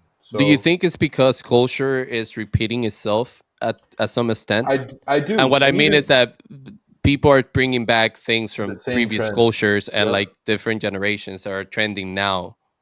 Exactly. But then I started to think, and it's like, I started to think of Web3 gaming as a kid, right? Because the reason that I'm able to not give a fuck and truly mean it is because the only person I'm ever trying to impress is a 10-year-old version of myself. I think Yeah. that's who I actually judge myself by. I think of like, would 10-year-old Mizzy see this and fuck with me? And if the answer is yes, then I really don't care outside of that. And that's the only thing I truly care about when I'm trying to create something. So I was like, if 10-year-old Mizzy were to go into Web3 gaming, what would actually be something that makes him feel inspired? Like, what would make him want to play a game? And as a kid, man, I used to collect Game Informers all the time. Like, I remember when the Final Fantasy X Game Informer came out, I had that shit. Yep. And I had it, like, I ended up putting that, like, on my wall. Like, I ended up, now as thinking of it from a collector standpoint, I shouldn't have done this, but I cut off the entire front page and I put it on my wall like a poster. And I used to read these Game Informers because I couldn't afford to always buy them. So I used to stand in the store and read them there and like write in my notepad like the cheat codes and all that type of shit.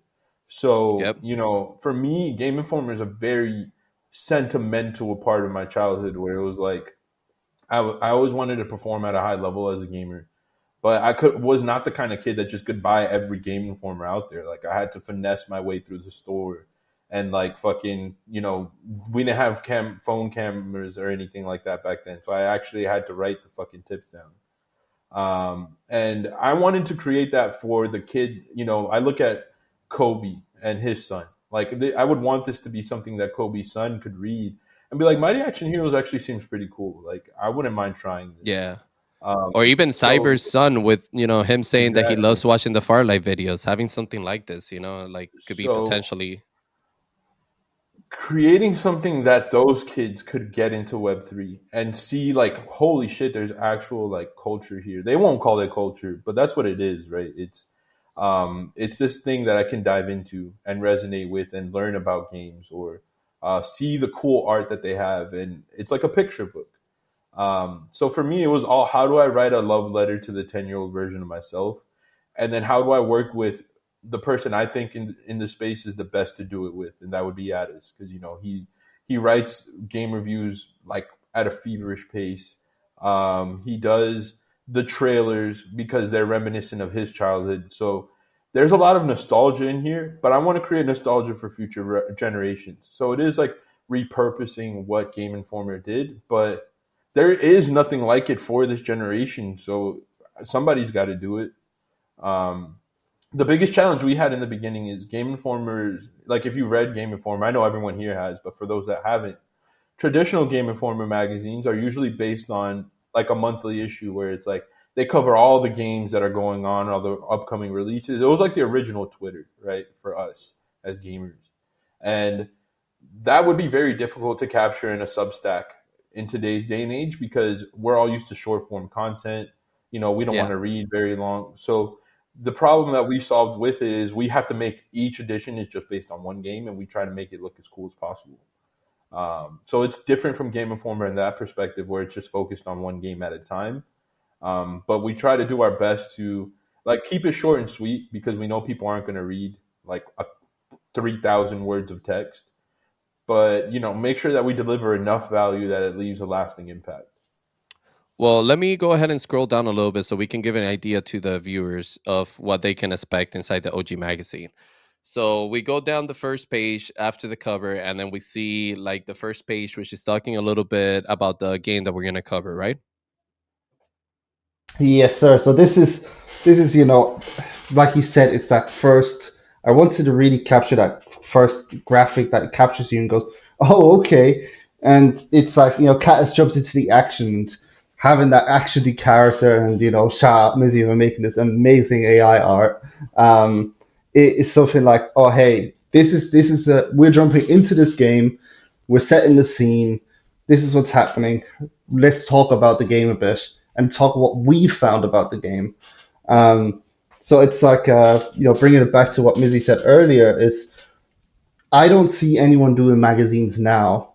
So how do we bring this now to, this is why we've gone with Substack, and the possibility for expanding upon this later down the line as technology, especially blockchain technology, expands.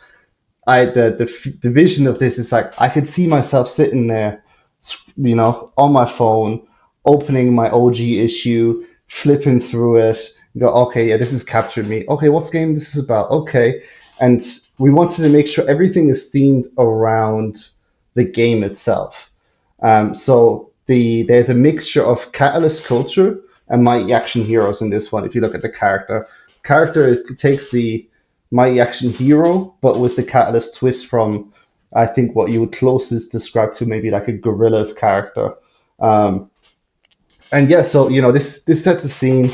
Here's what it is. This is what the game is, and then you finish the first page with the OG tip. Um, I try to keep it playful. When writing this is something I want to see people read and go, ha, okay, I like it. I see what you did there. A grenade a day keeps enemies at bay. That's jumped to me, and I said to Busy, is this cringy? No, okay, let's put it in there. Well, I think that's the whole nostalgia feeling, right? Like having those quirky like tips in there that are like, oh yeah, like I've heard that before, like that's cool, I gotta keep that in mind next time I play with Mighty Action Hero, and I think another thing I really like, aside from the brand connectivity that you were just referring to, right? Like where yes, we're focusing on Mighty Action Heroes and their main characters, but the design of the characters more leaning towards like the design of the characters for Catalyst lore, which is like very heavily inspired by the Gorillas art and digital graphics. So I like that connection there. But also what I was going to say is that what I really like about the type of focus you guys took for the games is that you're allowing the reader of this Substack or newsletter to build more of a personal connection with the game itself, right? Because from what I've seen in Substack is that everybody talks about the same thing, right? Like the highlights surrounding the games, like what type of like things you can do in them, like what to expect from the gameplay, like what type of rewards do you get from playing, those type of things. You went in the route more of like finding information that's personal to the developing team. And it's more of like a personal story that led to a decision inside the game. And I think that's providing the reader that personal connection that's sometimes missing in our space and not a lot of people get to see, of like, okay, why did they choose pizza for HP generation in Mighty Action Hero? Like that is so random. We're playing an FPS type of game, it's a shooter game. Why the hell did they put pizza and not like a band-aid type of thing? And that's something that I can find out through your interview at least, that is included in the Substack. And I wouldn't be able to get that unless I read that or somebody else was providing it to me through content. And I think that's something that's really special for our Substack or our magazine. Yeah, and And even oh, go ahead, Haru. You haven't spoken in a I while. just want to say I love the concept of future nostalgia because it allows people to kind of understand where we come from as a culture, because we kind of have that nostalgia where we, like Klaus is saying, we remember like getting these magazines and it being so cool to have like an issue and have like all these cool graphics on the, the pages. And I remember like reading like different interviews of why they put this in the game, and different concepts of why they added this to the game. So to see this like being modernized in a way, it is future nostalgia, and I'm just excited to see the path that this takes. That's all I want to say. Go ahead, Mizzy. Yeah, and to the way the OG tip came around is obviously Game Informer was known for tips, but actually we didn't even get the inspiration from that. Addis and I were just kind of shooting the shit, and I was like, "Yo, you ever watch How I Met Your Mother?" And Yeah. The he's bro like, "Bro, tips. that's my favorite show." I was like, "Oh shit, I didn't know that." So I started thinking about the bro tips because it's Yeah, like, dude, I yo, love that. Yeah. yeah, because that was one of the things about that show that I really liked. Right, they had the bro tips at the end, and my wife actually, Damien, one of his top 5 favorite shows is How I Met Your Mother. So my wife actually bought Damien for one of his birthdays, like the entire bro tip like The compendium. bro code? Right? Yeah, the whole thing. Bro code. Um, she got him like the whole fucking thing, and he was like so geek. So that's always something that I'll like keep in the back of my mind. Like I think of the things that my friends are really into and what inspires them and what like kind of gets them going. So I brought it up to Addis, and he's like, "Dude, that's one of my top 5." And I was like, "Holy shit! Like let's fucking go." And also shout out to Damien for he helped me with the front cover and the back cover art. I handled all the art in between the pages. And we'll see that coming up here with the rest of them. But yeah, it was a really fun Dude, experience. I love that little story because I actually didn't even know about that. That's how the OG tip came about. That's Yeah, super cool, and I love the personal connection there. To How I Met Your Mother, because I watched that show. I rewatched it plenty of times. I'm not. I can't say it's one of my top shows because I'm more of a fan of Friends, and that show is basically like a fucking clone of yeah, Friends, you know. But I do think it's hilarious. Like Barney's definitely my favorite character in that show, and Marshall too. But the OG tips and the bro tips, I see that connection now, and I think it's pretty sweet. It's really funny. yeah. All right, remember, let's scroll down. Let's go to the next page here where we thought it was a really cool idea when we were talking about this Substack coming to life, or this magazine, right? To kind of highlight not only like the founders, which we wanted to do in the first issues, right? But also highlight people from the Catalyst community, right? And like our fellow guild members, what they have going on, what their accomplishes are so far, where they came from, kind of like a little backstory type of thing. And I think that's what this page is representing here with the OG highlights. Can you guys talk a little bit more about that? Yeah, so basically, it's something where we're talking about that brand affinity between the two brands. Yes, we're focused on the game, but let's bring it back a little bit to Catalyst and say, hey, this is this person, and they're more than just someone that you meet on Twitter or meet for a game night. There's a story behind them, and and I thought Captain Clouds, is someone to highlight really well for that this version because not a lot of people know. Like, I didn't even know until a few weeks ago that you are actually a very successful businessman in that sense, right? To most people, you might just see it as, hey, he's this really chilled guy. He's does all this gaming, he does great content, but they don't know this other side of you, which let's be honest, there's something in your highlight is gaming is an escape. So we have this escape but what are we escaping from, or what are we being taken away from when we're gaming? And this is when, how do I say, when I asked you that question, that response you first gave me, for anyone that sees this, what it says there in that magazine, that little paragraph, Clouds actually sent me 3 paragraphs. I had to cut it down because he wrote so much about it, and you could tell how much it meant to him.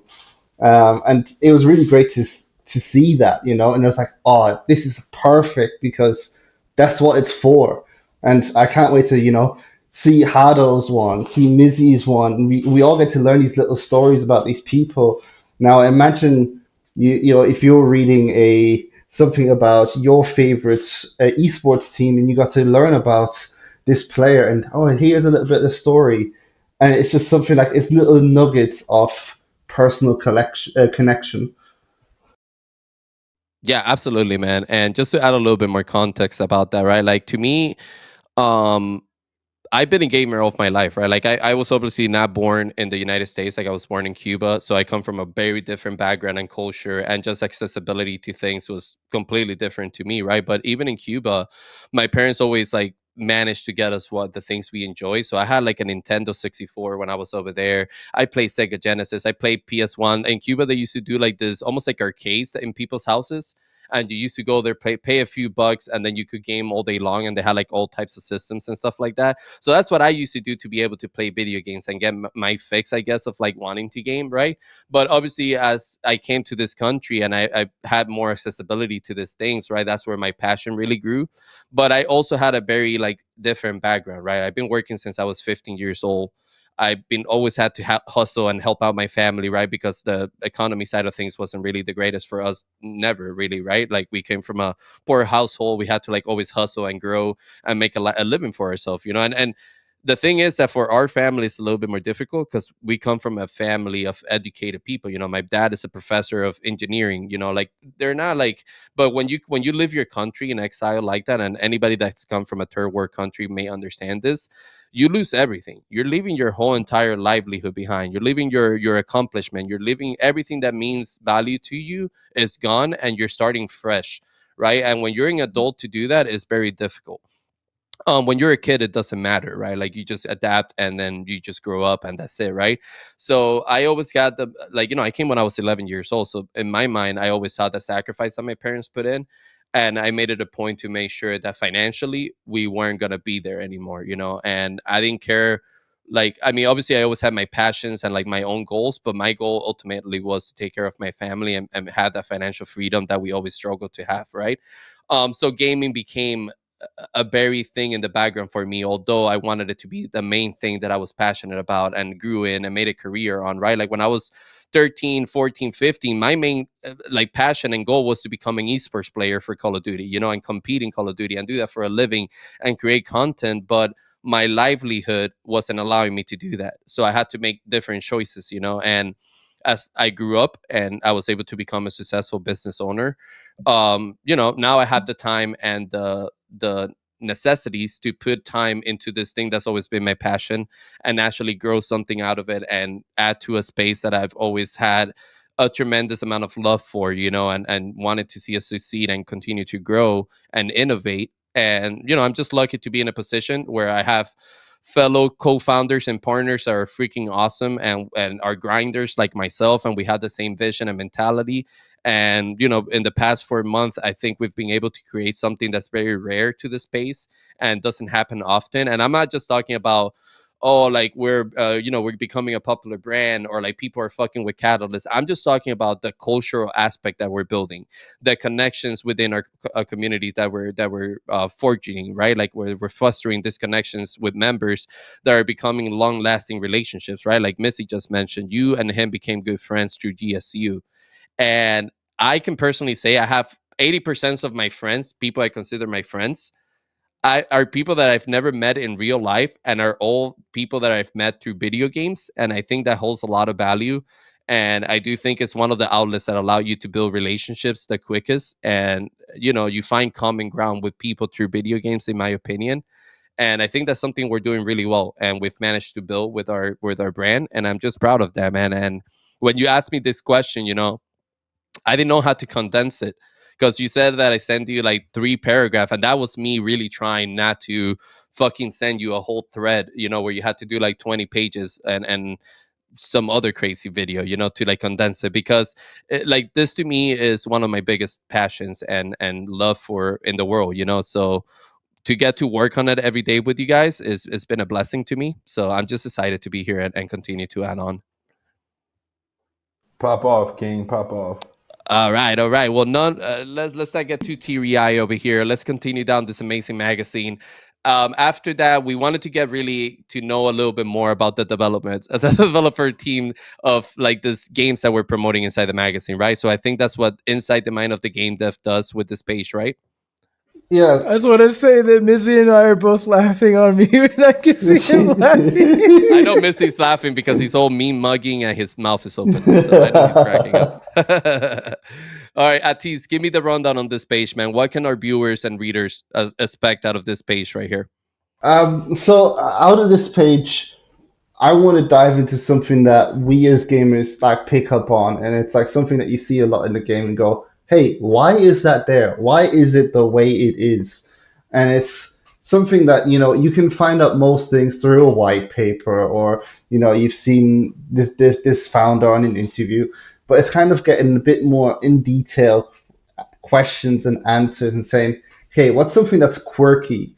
I think that's the correct word I would use. What's something that sticks out that we're going to be able to give you as a little bit of extra, like a little nugget of special information to you as a reader that you wouldn't really find anywhere else? And how do I say, it's like, I think indirectly what we're kind of hoping to do with this is to kind of provide, we were talking about incentives earlier, and this incentive for me as a gamer personally is like, hey, if I can find out why this is the way that is, with the pizza, for example, here. So I got to talk with the devs from My Action Heroes, and one of my questions was like, I'm running around and I'm picking up pizza. Like, I'm pizza. I'm sure you're all a fan of pizza, right? But why did you pick pizza out of all things? And they turned around to me and like told a story, which is, it was like quite like a, oh my God, that's actually really cool. Like a moment where they looked around the office and said, hey, all our favorite food is pizza. It's office food. So why not make it pizza? And it's something that is like an Easter egg inside the game from the devs. And hey, if we can find out that Easter egg from the devs, let's give it to our audience. Let's make this special thing that we have. Let's give it special things within it. And that's where inside the mind of a game dev, that's what it's all about. Dude, I love that. And this is adding to that personal connection that I was talking about that you want to provide viewers with, right? People wouldn't know that that was a decision that was taking place for that addition in the game unless someone like you who took interest in that little detail, right, and had the opportunity to talk to the devs themselves and ask that question, which by the way is a question that probably no one expects to have in an interview based content, right? Like people go in there thinking, okay, well, I'm going to get asked important question about the game development, the process, where we're at in the current stages and so on. To throw such a personal question, it like throws off the devs too, because they're like, whoa, you want to find out about why we chose pizza? That's okay, that's cool. I can tell you a personal story about that and why we did it, right? And I love the branding for the page because it really does get you inside the mind of the dev, right? Like, why do you make that decision? Like, why pizza? Why not hot dogs? Well, we fucking love pizza. Like, it's our favorite snacks, and that's what we want in there. And I think those are really cool, like just like little insights to provide to an audience, right? That people wouldn't get otherwise. But Missy, what was your thought process when you were working with this on Otis, right? I know you were working on the graphics and like what you wanted to represent. I see kind of like a guy working in a lab type of thing. Yeah. So can you talk a little bit about that Um, process? Absolutely. And, to even start from the beginning with the inside and mind of a game dev, you guys know what my process is when we're in meetings with these teams. And I always want to, yeah, I can read the white paper. I don't need that shit. I can, I'll read that, I guess. I can go look up the gameplay. I can play the game. I want to know more about the dev directly. I want to know what were your favorite games as a kid? Why did you put this in your game? I want to know if you're a real gamer or not, because we have a lot of grifters in this space. And we have a lot of people that pretend to be gamers. We have a lot of people that pretend to, have gamed as kids and all that. Or maybe they did game as kids and then they stopped. But you can tell, like, it's not a very pure thing for them. It's very financialized. And then on the other side of things, there are some devs that pour their heart and their soul into what they do. And because we live in such a financialized industry, we don't get to see that side of them quite often. It's very transactional at times where people are like, oh, okay, I need to know this information. And they answer it. But like, you're talking to another human being, bro. Like, have some fucking empathy, you fucking asshole. Like, I'm just being honest. Like, maybe just have a fucking conversation, and the dev will fuck with you. Yeah. So for me, it was like Addison and I kind of were on the same wave, where it's like, let's find out more of these teams and see where they're coming from and why they made these decisions. And the reason I made this graphic with the dev is because, I mean, being a dev is like being a mad scientist, right? Like you're cooking in this lab, and you're not sure if it's gonna blow up in your face. So you're kind of just trying to make some magic happen, because these games are very alchemy like in a certain way, where you're transmuting a lot of different artistic elements to build a game. I should. Go ahead. No, I'm sorry. I thought you were done with your thought. I'm so sorry. Go ahead and finish your thought. 100%. So it's one of those things that these guys are cooking in this lab, and I just wanted to bring that to life. Like, the hair is crazy. You know, I still made sure I got the Mighty Action Heroes blue in there, and the dev is cooking. Dude, your attention to detail is superb. I will say that, like, when it comes to like AI generation stuff, like, you do a killer job. But what I like what you said is that games devs on our space feel like mad scientists at times, right? And I absolutely agree with that take, because I think part of the problem is that dev in Web3 specifically, they suffer from the open development type of thing, and the amount of accessibilities that their targeted audience have to them, right, personally. So they constantly live under the scope of the people that they're trying to build a game for, right?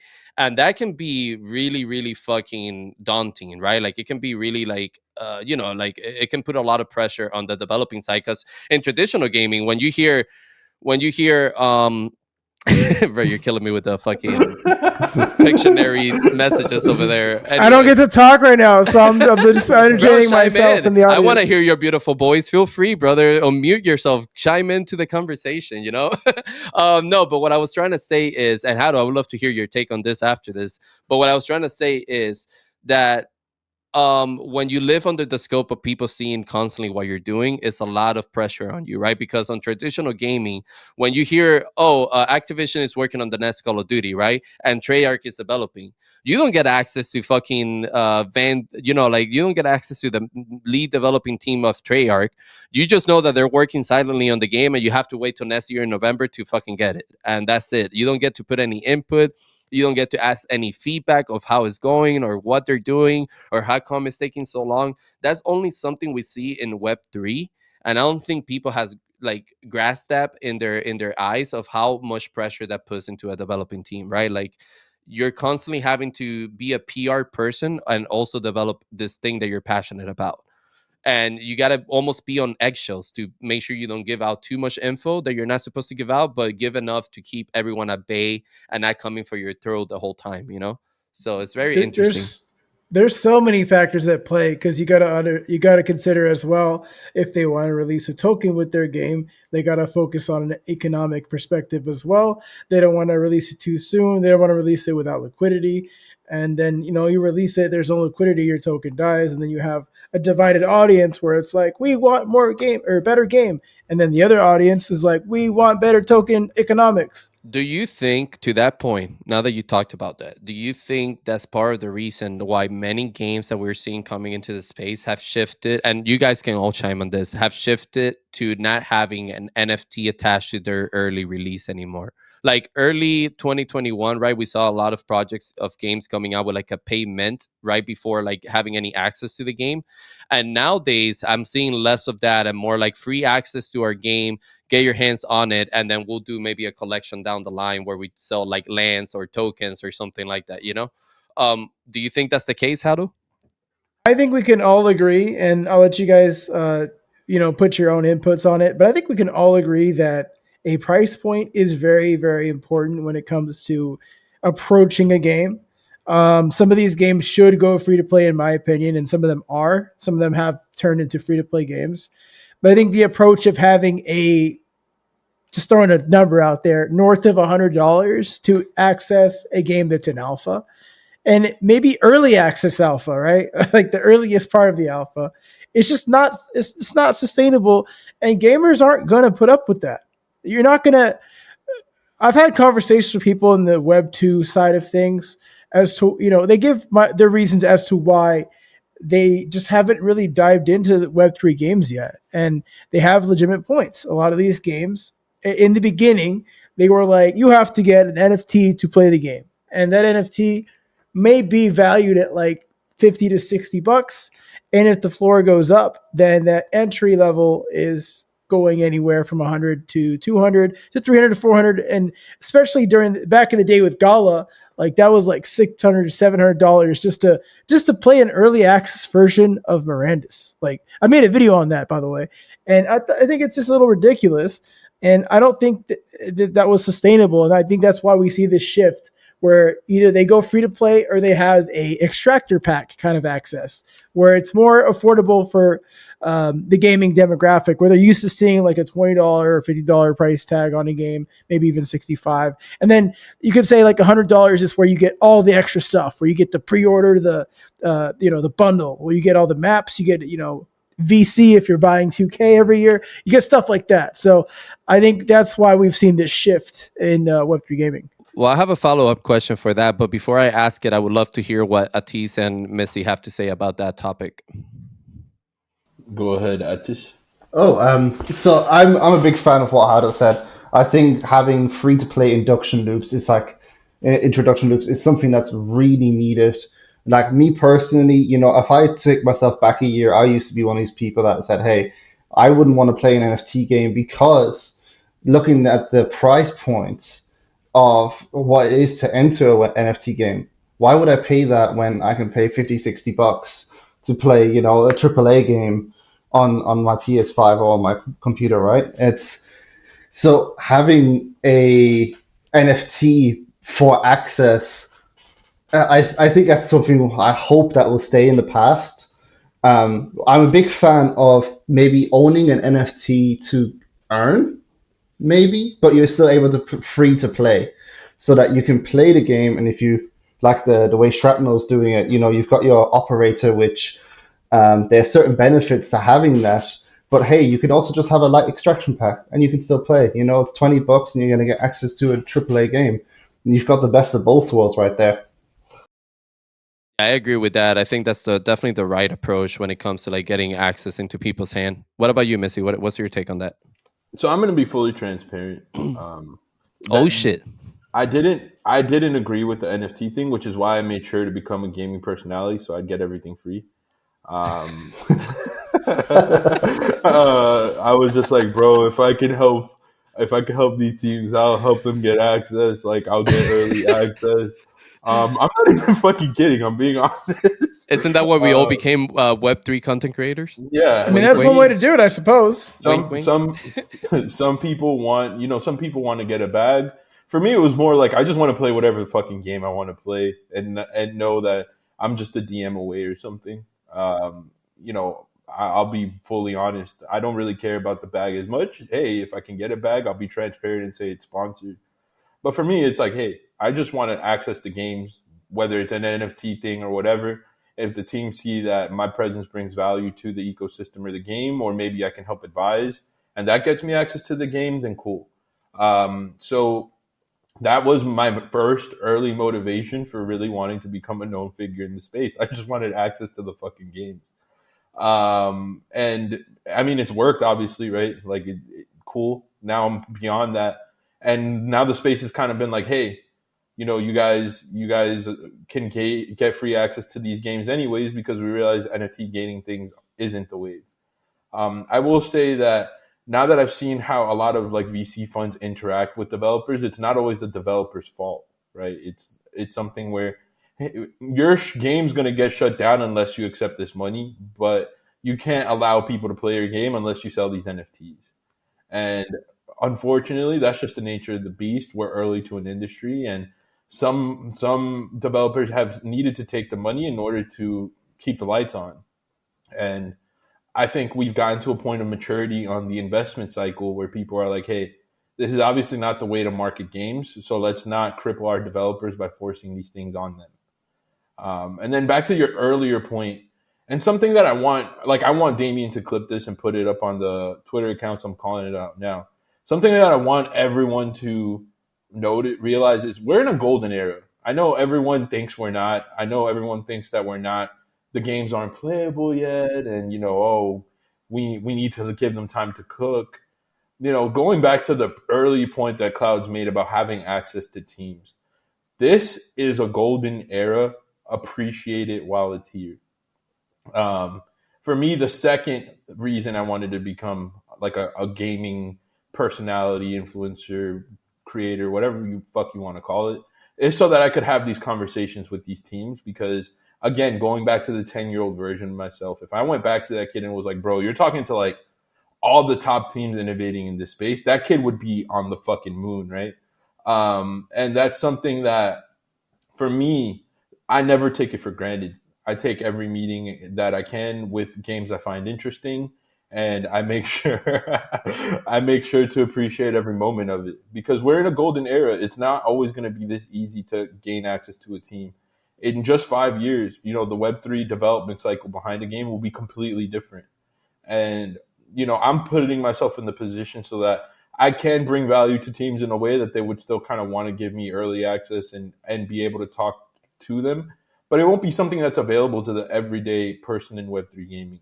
And today you could still hop in the Discord and talk to them and hear them out. But in 5 years, my friend, you will not be able to. And to me, that's a golden era. Like, yeah, when the games are here and they're cooking, that's great. But that also means adoption is happening, and these special moments will be elusive. Yeah, dude, great points there, and I couldn't agree even more. And something that comes to mind right away, as Hado was showing it off on camera, is Shrapnel, right? Like we just had an amazing conversation with Shrapnel the other day in our podcast, and that's something that we have accessibility to now, right? To building those type of connections with brands such as them that are building a AAA game that's going to be awesome, in my opinion, right? Um, five, maybe like if that would happen 5 years from now, where Shrapnel was way down the line in development and dealing with a lot more things because they're actually like a product that's out there to the public, it would have been completely different, in my opinion, right? Maybe we wouldn't have had the chance to sit down with Tony and have that meaningful conversation we did. And I agree with you. I think that's the point that a lot of people are missing now, with concentrating on things like it's not a bull run, it's a bear market, or like it's a bear and we're waiting for the next bull.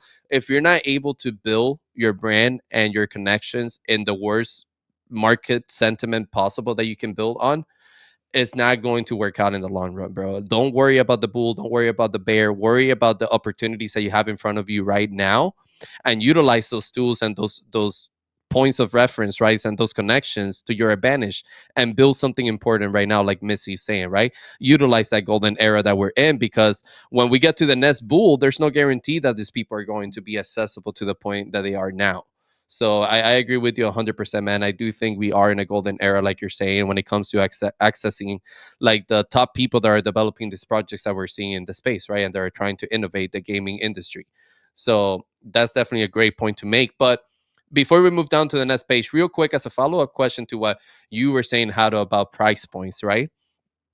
What do you guys think is the drive that makes gamers be okay with spending over $100 on certain titles in Web 2, right? Like, for example, I think of when Call of Duty does a game release, they usually do three different types of releases, right? They have the regular game that sells for $60, then they do like a legacy edition that sells for like 99, and then they do like an extreme rare collectible edition where it's like $139 and it brings like some type of physical collectible or something like that.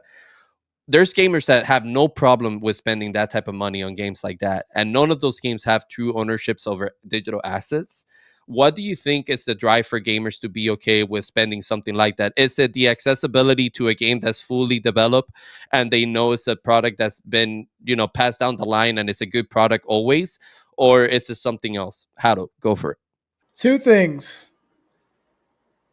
Your experience increases with all the things that you get because you get to show your friends all the cool stuff.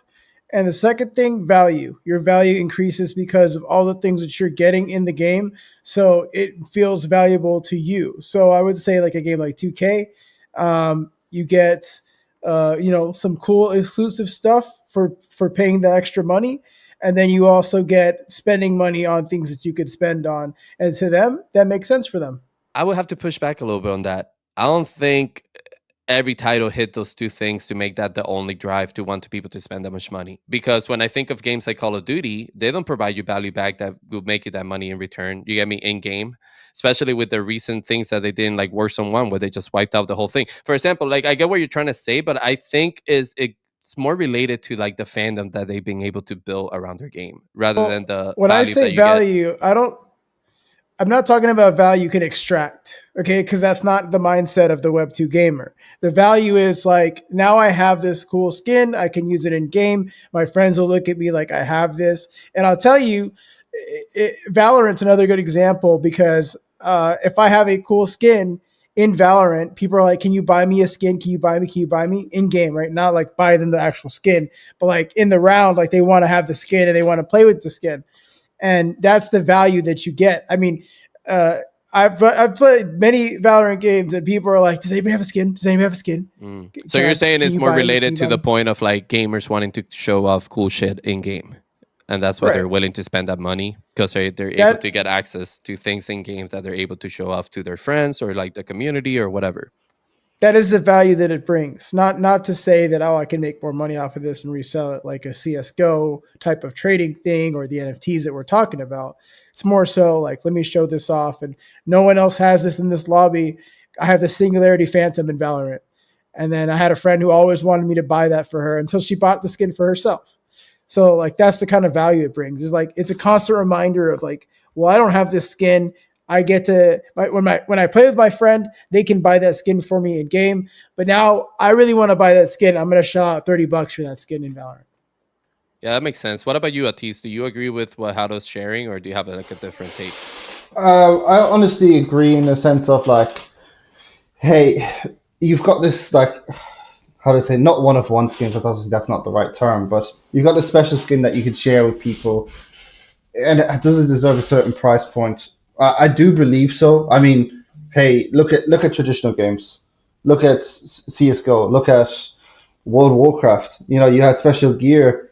Oh boy, you better believe you're paying up for that. You know, I know someone right here on this panel will pay, you know, much money to open up boxes to get that special skin. I don't Um, know what you're talking about, bro. you know, not outing anyone here. I don't know what type of action you're talking about. I don't even know you could do that inside games. But continue, continue.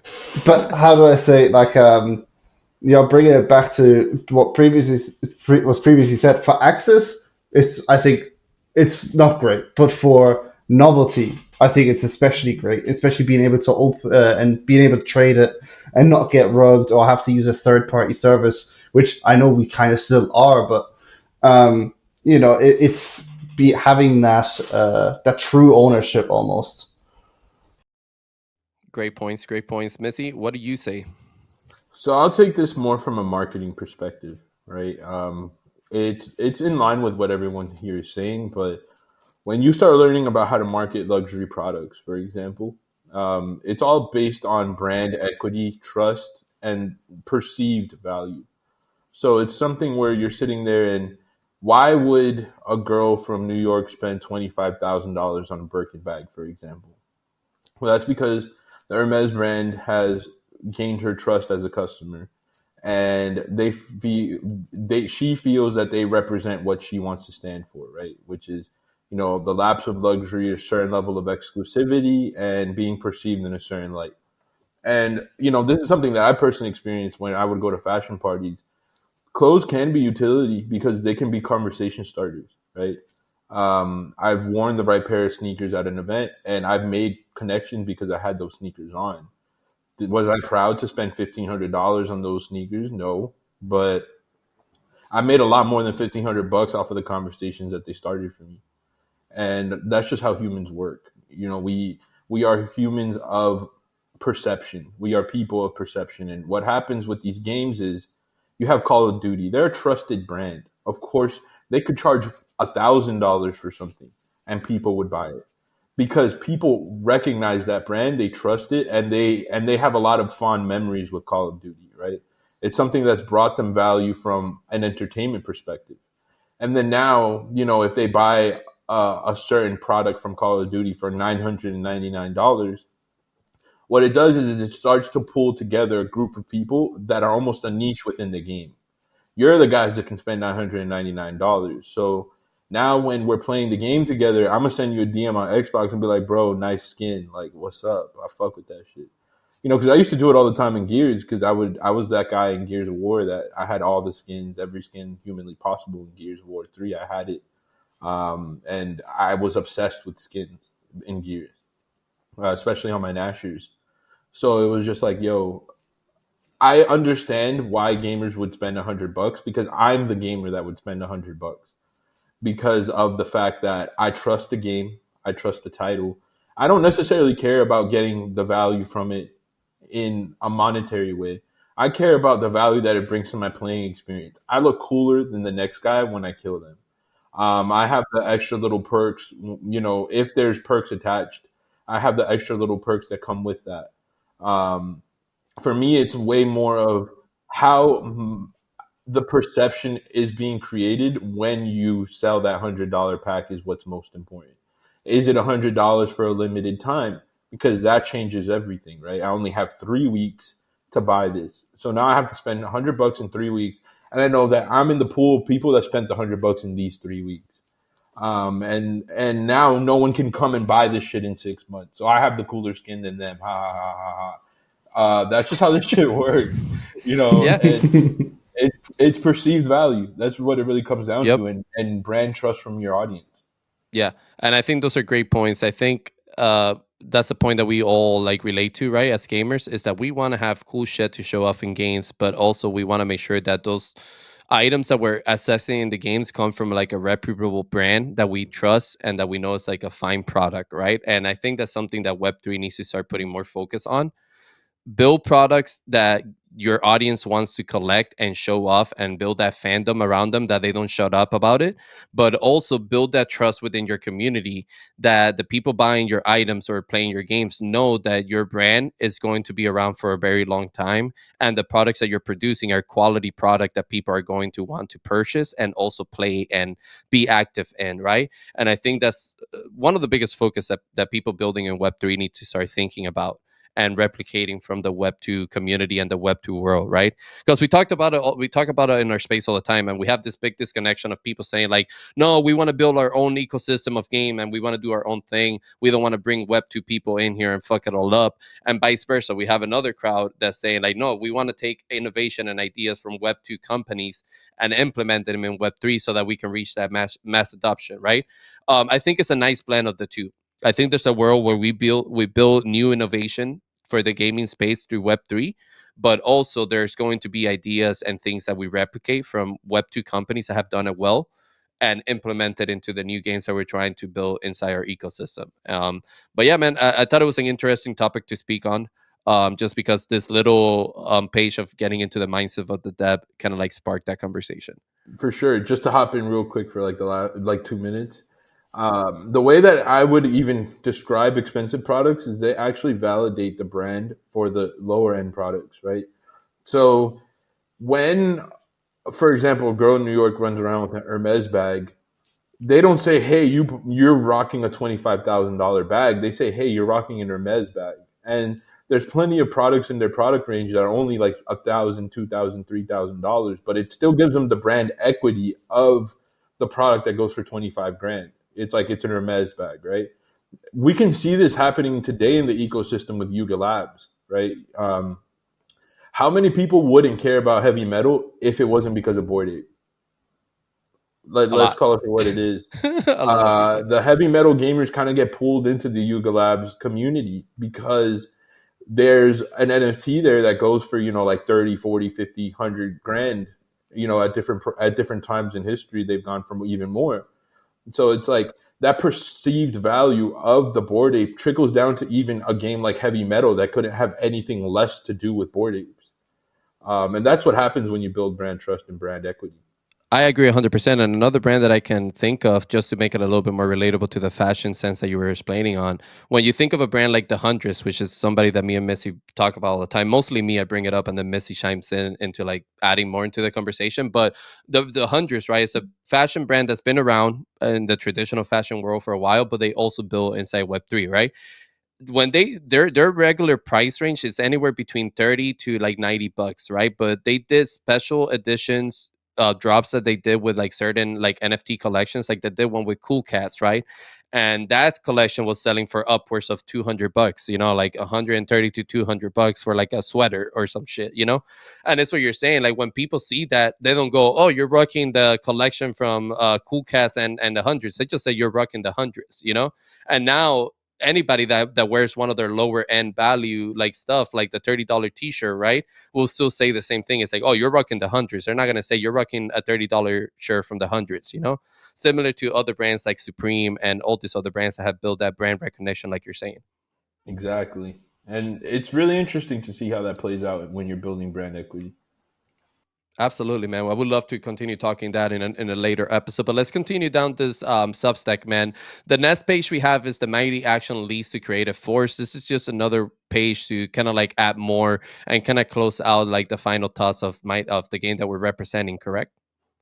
Yes, sir. So this is like, we wanted to keep it nice and concise, nice and short.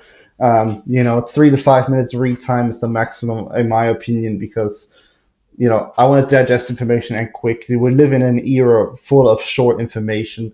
So this is like, how do we now transition this issue to the next? And how do I say, we're giving a little sneak peek into what's next and what topic we're going to be approaching, because we want the reader to be like, hey, I really enjoyed this one, and the next one that they're going to do is, oh, it's going to be on this. I'm actually really interested in this, so they'll look forward to it rather than closing it off and then kind of having the readers guess as to who's next. And then it kind of creates a nice little storyline. Hey, we went from this to this game to this game to this game. Um, and yeah, and again, coming then in with that brand collaboration between, hey, what a mighty action hero guy with here the Oni Force, and I apologize to the team if I'm saying it wrong. Um, it's kind of a mixture of that with the catalyst. And I'll bring that all together, which Mizzy did brilliantly here again. And yeah, that's kind of, hey, we're giving a little preface to it. This is the end. But wait, there is more. So I love that, right? I love the little preview of like, oh, what's next, right? Like, what can you expect from like the next issue or something like that. I was gonna ask a question, but I think you hit it there at the end when you said like mixing like the graphics with like the two games, that one that you did for like the first issue and the one that's upcoming to the NES. But what I was gonna ask is like, is there plans for you guys to incorporate like in the graphics on this page, maybe like a little hidden, like, so I see this graphic, like I related a lot to like Mighty Action Heroes type of vibe, right? Like you see the 80s color, the blue hair is still there, right? It's a little bit more like anime looking, like the Oni 4 style of design. But I was going to ask, do you guys have any plan to maybe like include in the graphics like a little Easter egg that lets the viewer know, like, oh shit, next week they're going to talk about Oni 4. I see like a little, maybe like Oni statue in the background of this graphic or some shit like that? Like, do you guys have anything like that plan, or are you going to keep the design of the graphics more related to the game that you cover on that issue? I think we'll experiment quite a lot. This is something that's like a really big work in progress. And honestly, we didn't even have when we initially started it, we weren't supposed to do the Oni Force map the following week. It was supposed to be a different project. So I kind of had to do this last minute in like a 1 to 2 hour time window, right? And I wanted to create, what does an 80s action star look like as an Oni Force character in a Catalyst universe? Like that was basically the task. Which is why I know a lot of people are anti AI art, but I wouldn't have been able to do this if I was traditionally drawing, because I can draw to an extent. I'm not the greatest artist, but Well, I think I it's had just the about time it 2 hours takes. to figure this shit out, Right. and I wasn't gonna do that. This would take a traditional artist days, if not weeks, to accomplish, and that was really the task at hand. And then I wanted to make sure I got the guns in, and making it feel like this really really cool character. Going forward, I would like to create little Easter eggs. I still think that it's going to continuously be a work in progress. So maybe we don't see that happen week 2 or week 3. Because, Addison and I have now built a system where we want to be able to pump, 3 or 4 of these out every week, so we're ahead of schedule. And once we get to the point that we have enough, I guess, breathing room, that's when I can get more creative with it. No, and I want to make it clear. I think you guys did a tremendous job. Like as soon as I saw this character, I could see the connection between Oni's style of graphics and like still see the representation of Mighty Action Heroes. I love the idea that you guys are thinking that this is going to be a magazine that continues to evolve and change throughout time, you know, and it's not always going to stay with the same type of design and stuff like that. But I totally get of like having a strategy built and trying to maximize on that so that we can get ahead in schedule and have some type of consistency with the issues and not run into any hiccups and stuff like that. But I think you guys did an awesome job with this graphic that you're showing here. That's awesome. It's great to hear, like, how do I say, the reaction when this was coming together. I know, for example, me and Mizzy and I, I rendered the GIF that I ended up sending over, and Mizzy was messaging me like when I was sending the files, like, "Yo, sending video file. Yo, I'm ready for this. I'm ready." And then it popped up on the screen, and Mizzy instantly called me. It's like a super hype moment. Dude, I was so hyped when you guys shared that GIF, and we're gonna showcase that here at the end when we get to the final page of the back cover. But dude, I was screaming when Missy shared that in the chat. That shit came out so sick. I cannot wait for it to come out. But yeah, I totally agree with you on the reaction part. And then, like, how to say, to speak of something what Mizzy said there, it's what Mizzy said earlier about failing, so like falling forward, like failing forward, it's and moving fast. Yes, when we have that breathing room, we can kind of refine it, but let's put this concept out there. Let's get it into people's heads, and let's have it be there. And it's like, for the first few issues, we'll have that like wow factor. Now, then we're gonna have to, going into the thinking behind it a little bit, we're going to have to think about, hey, like, how do we incentivize people through what we're naturally creating to keep them intrigued and keep them kind of wondering, like, hey, what's next? What's going to keep recreating that wow factor? And yes, it'll be the graphics, but how can you improve on that? Yeah. No, I agree 100%. And let me scroll down to the back cover of this thing, right? Because this is probably one of my favorite parts of the whole thing. This back cover, man, to me, the design of it just gives me that beautiful feeling of like comic books from back in the day where you see all the cool graphics all in one page and it has like this nice, cool, like frame divisions in between them, showcasing different parts of the game and like the logo. I mean, the whole thing looks beautiful. But Missy, can you tell the people listening what is so special about this back cover and why is it so important to the OG magazine? So, two things. This back cover was completely done by Damien, my brother. And Damien's been doing these since we were 15 years old. This is something that when we were skipping class, not paying attention and not wanting to give a fuck, this is what we used to do. And initially we used to do them with NBA people because we were really big fans of basketball as kids. So Damien has hundreds of these where, Allen Iverson, like all the All-Stars. And I used to tell him when we were kids, he's like, bro, I'm just doing this to fuck around. I was like, but one day, bro, like we're going to bring it. We're going to bring it some shit. So when I started working on the substack with Addis, I DM'd Damien. I was like, bro, like it's time. This is The 14, time has come. this is like 14 years in the making when he started making like these little comic book pages where he would put together all-star teams and he would put them in like this comic thing. And to him, it was always some bullshit that he just did for fun. But I always saw like there was going to one day be an opportunity to bring it to life. And we thought, games is our favorite thing, so let's bring it to life here.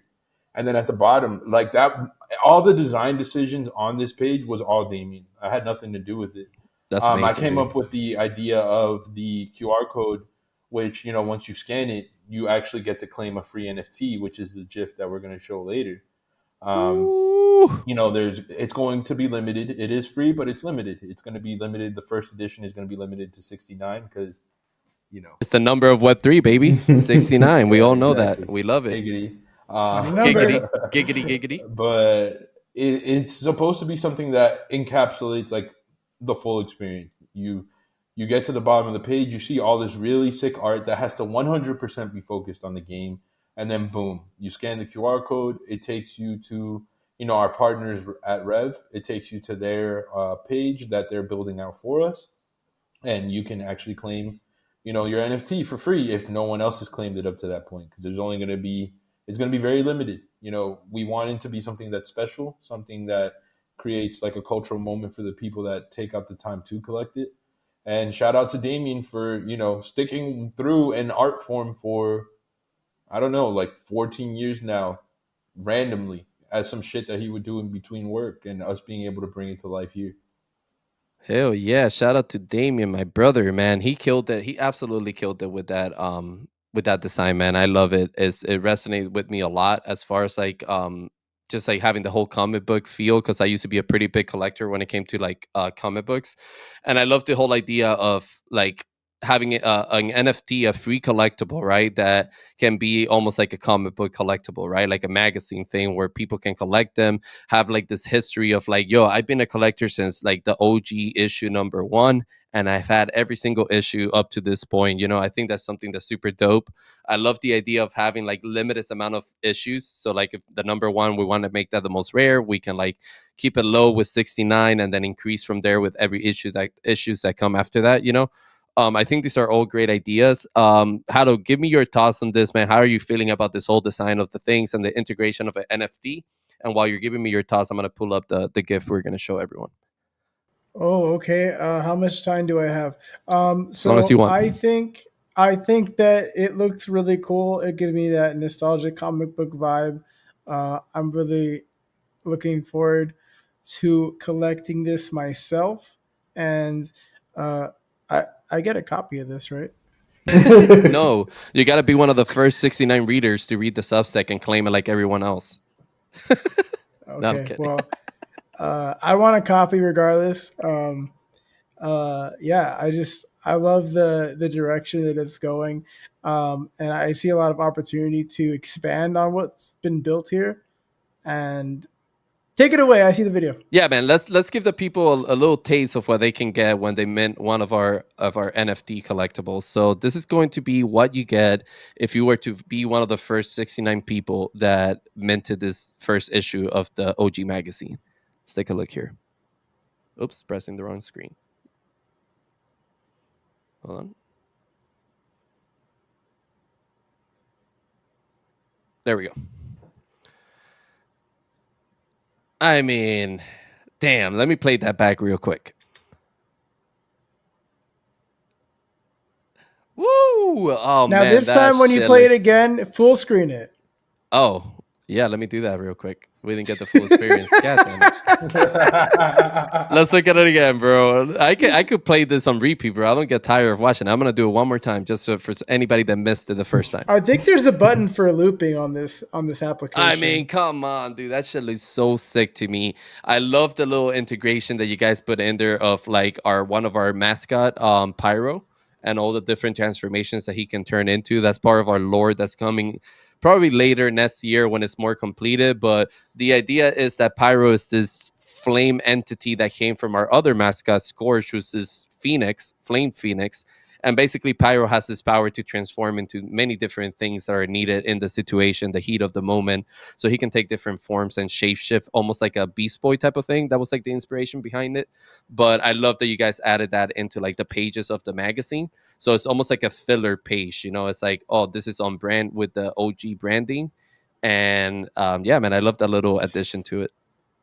And I can't wait to show this to my niece in some capacity, who is like 5 or 6. I don't know. They grow so fast, bro. But yeah, man, like I think it's very approachable for any demographic to just look at that and just see like the cool looking stuff. And yeah, I mean, holidays are coming around, so I think it's really cool to be able to say, like, from that perspective, right? Like, your niece or like your son, like the kids in the space, right? To be able to say, like, hey, I found out what's going on in Mighty Action Hero from the OG magazine versus saying, like, I found out what happened in Web3 from like this newsletter or like, like I feel like having that magazine aspect really does bring that connection to people want to like dive into a product and really learn about the information being provided in there. I hope I don't have a son I don't know about. Hey man, I don't know, bro. I don't know. You know, you're a pretty good looking fella, so who What I, knows? Don't be silly. Wrap your willy. what I, Disclaimer. Oh, OG tip from Hado. OG tip. Hey yo, OG tip OG from tip. Hado. hey yo. What were you saying, Missy?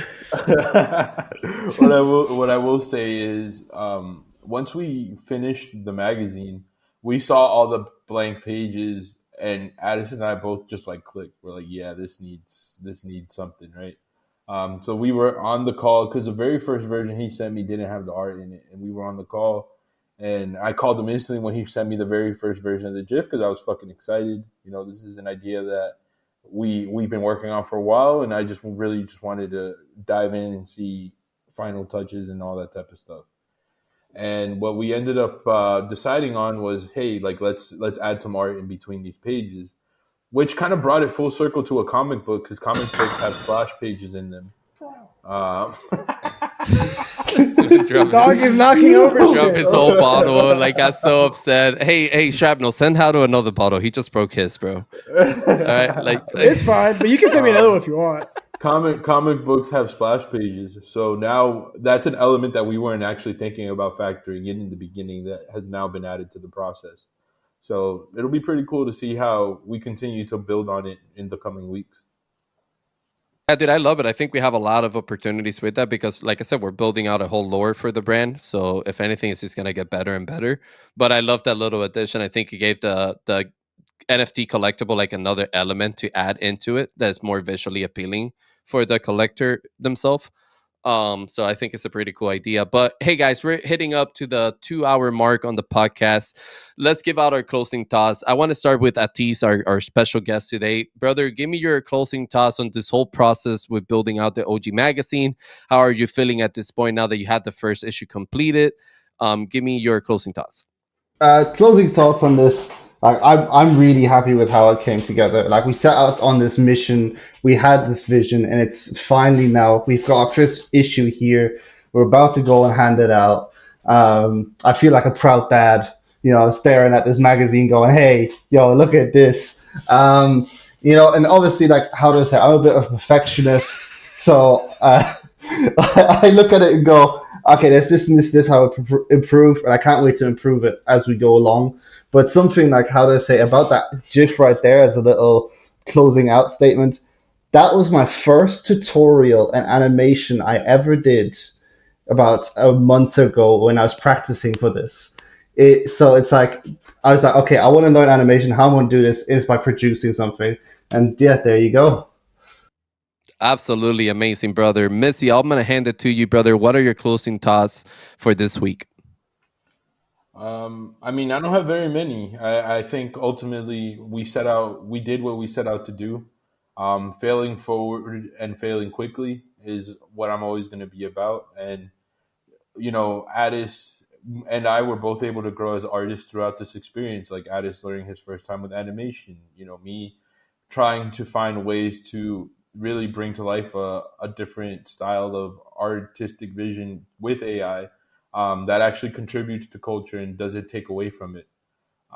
Because AI can be very extractive from existing artists. So I don't know of any artist that's doing the type of stuff that we're doing with our stuff. So it feels like almost like a new art form within itself.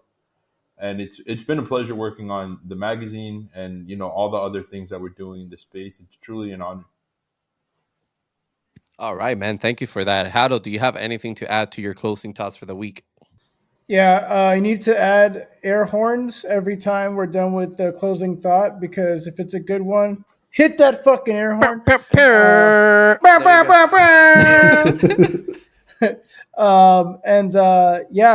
More game nights to come. I'm very excited for those. I'm very excited to see the future of the Substack and the lore that we're creating in this space with these awesome characters and awesome writers that we have here. And the last thing I will say is screw you, Philadelphia Eagles, go Cowboys. Listen, it's football season. You got to love it. But Hey, I agree with you guys, man. I'm extremely happy with the OG magazine, and I'm super excited to put it out to the public and get it on people's hand and provide value to the space even more. My closing thoughts is, if you're building in Web3, start thinking about making a cultural impact into the space. Don't worry about whether it's the bear or the bull. Just worry about making meaningful connections in what you're doing and continue to build. But until then, man, this has been episode 8 of the Catalyst Effect podcast, and we'll catch you guys every Friday, like always. Shout out to Addis for coming by this week and speaking to us about the OG magazine, and we'll see you guys later. Peace. Goodbye. Peace. Peace.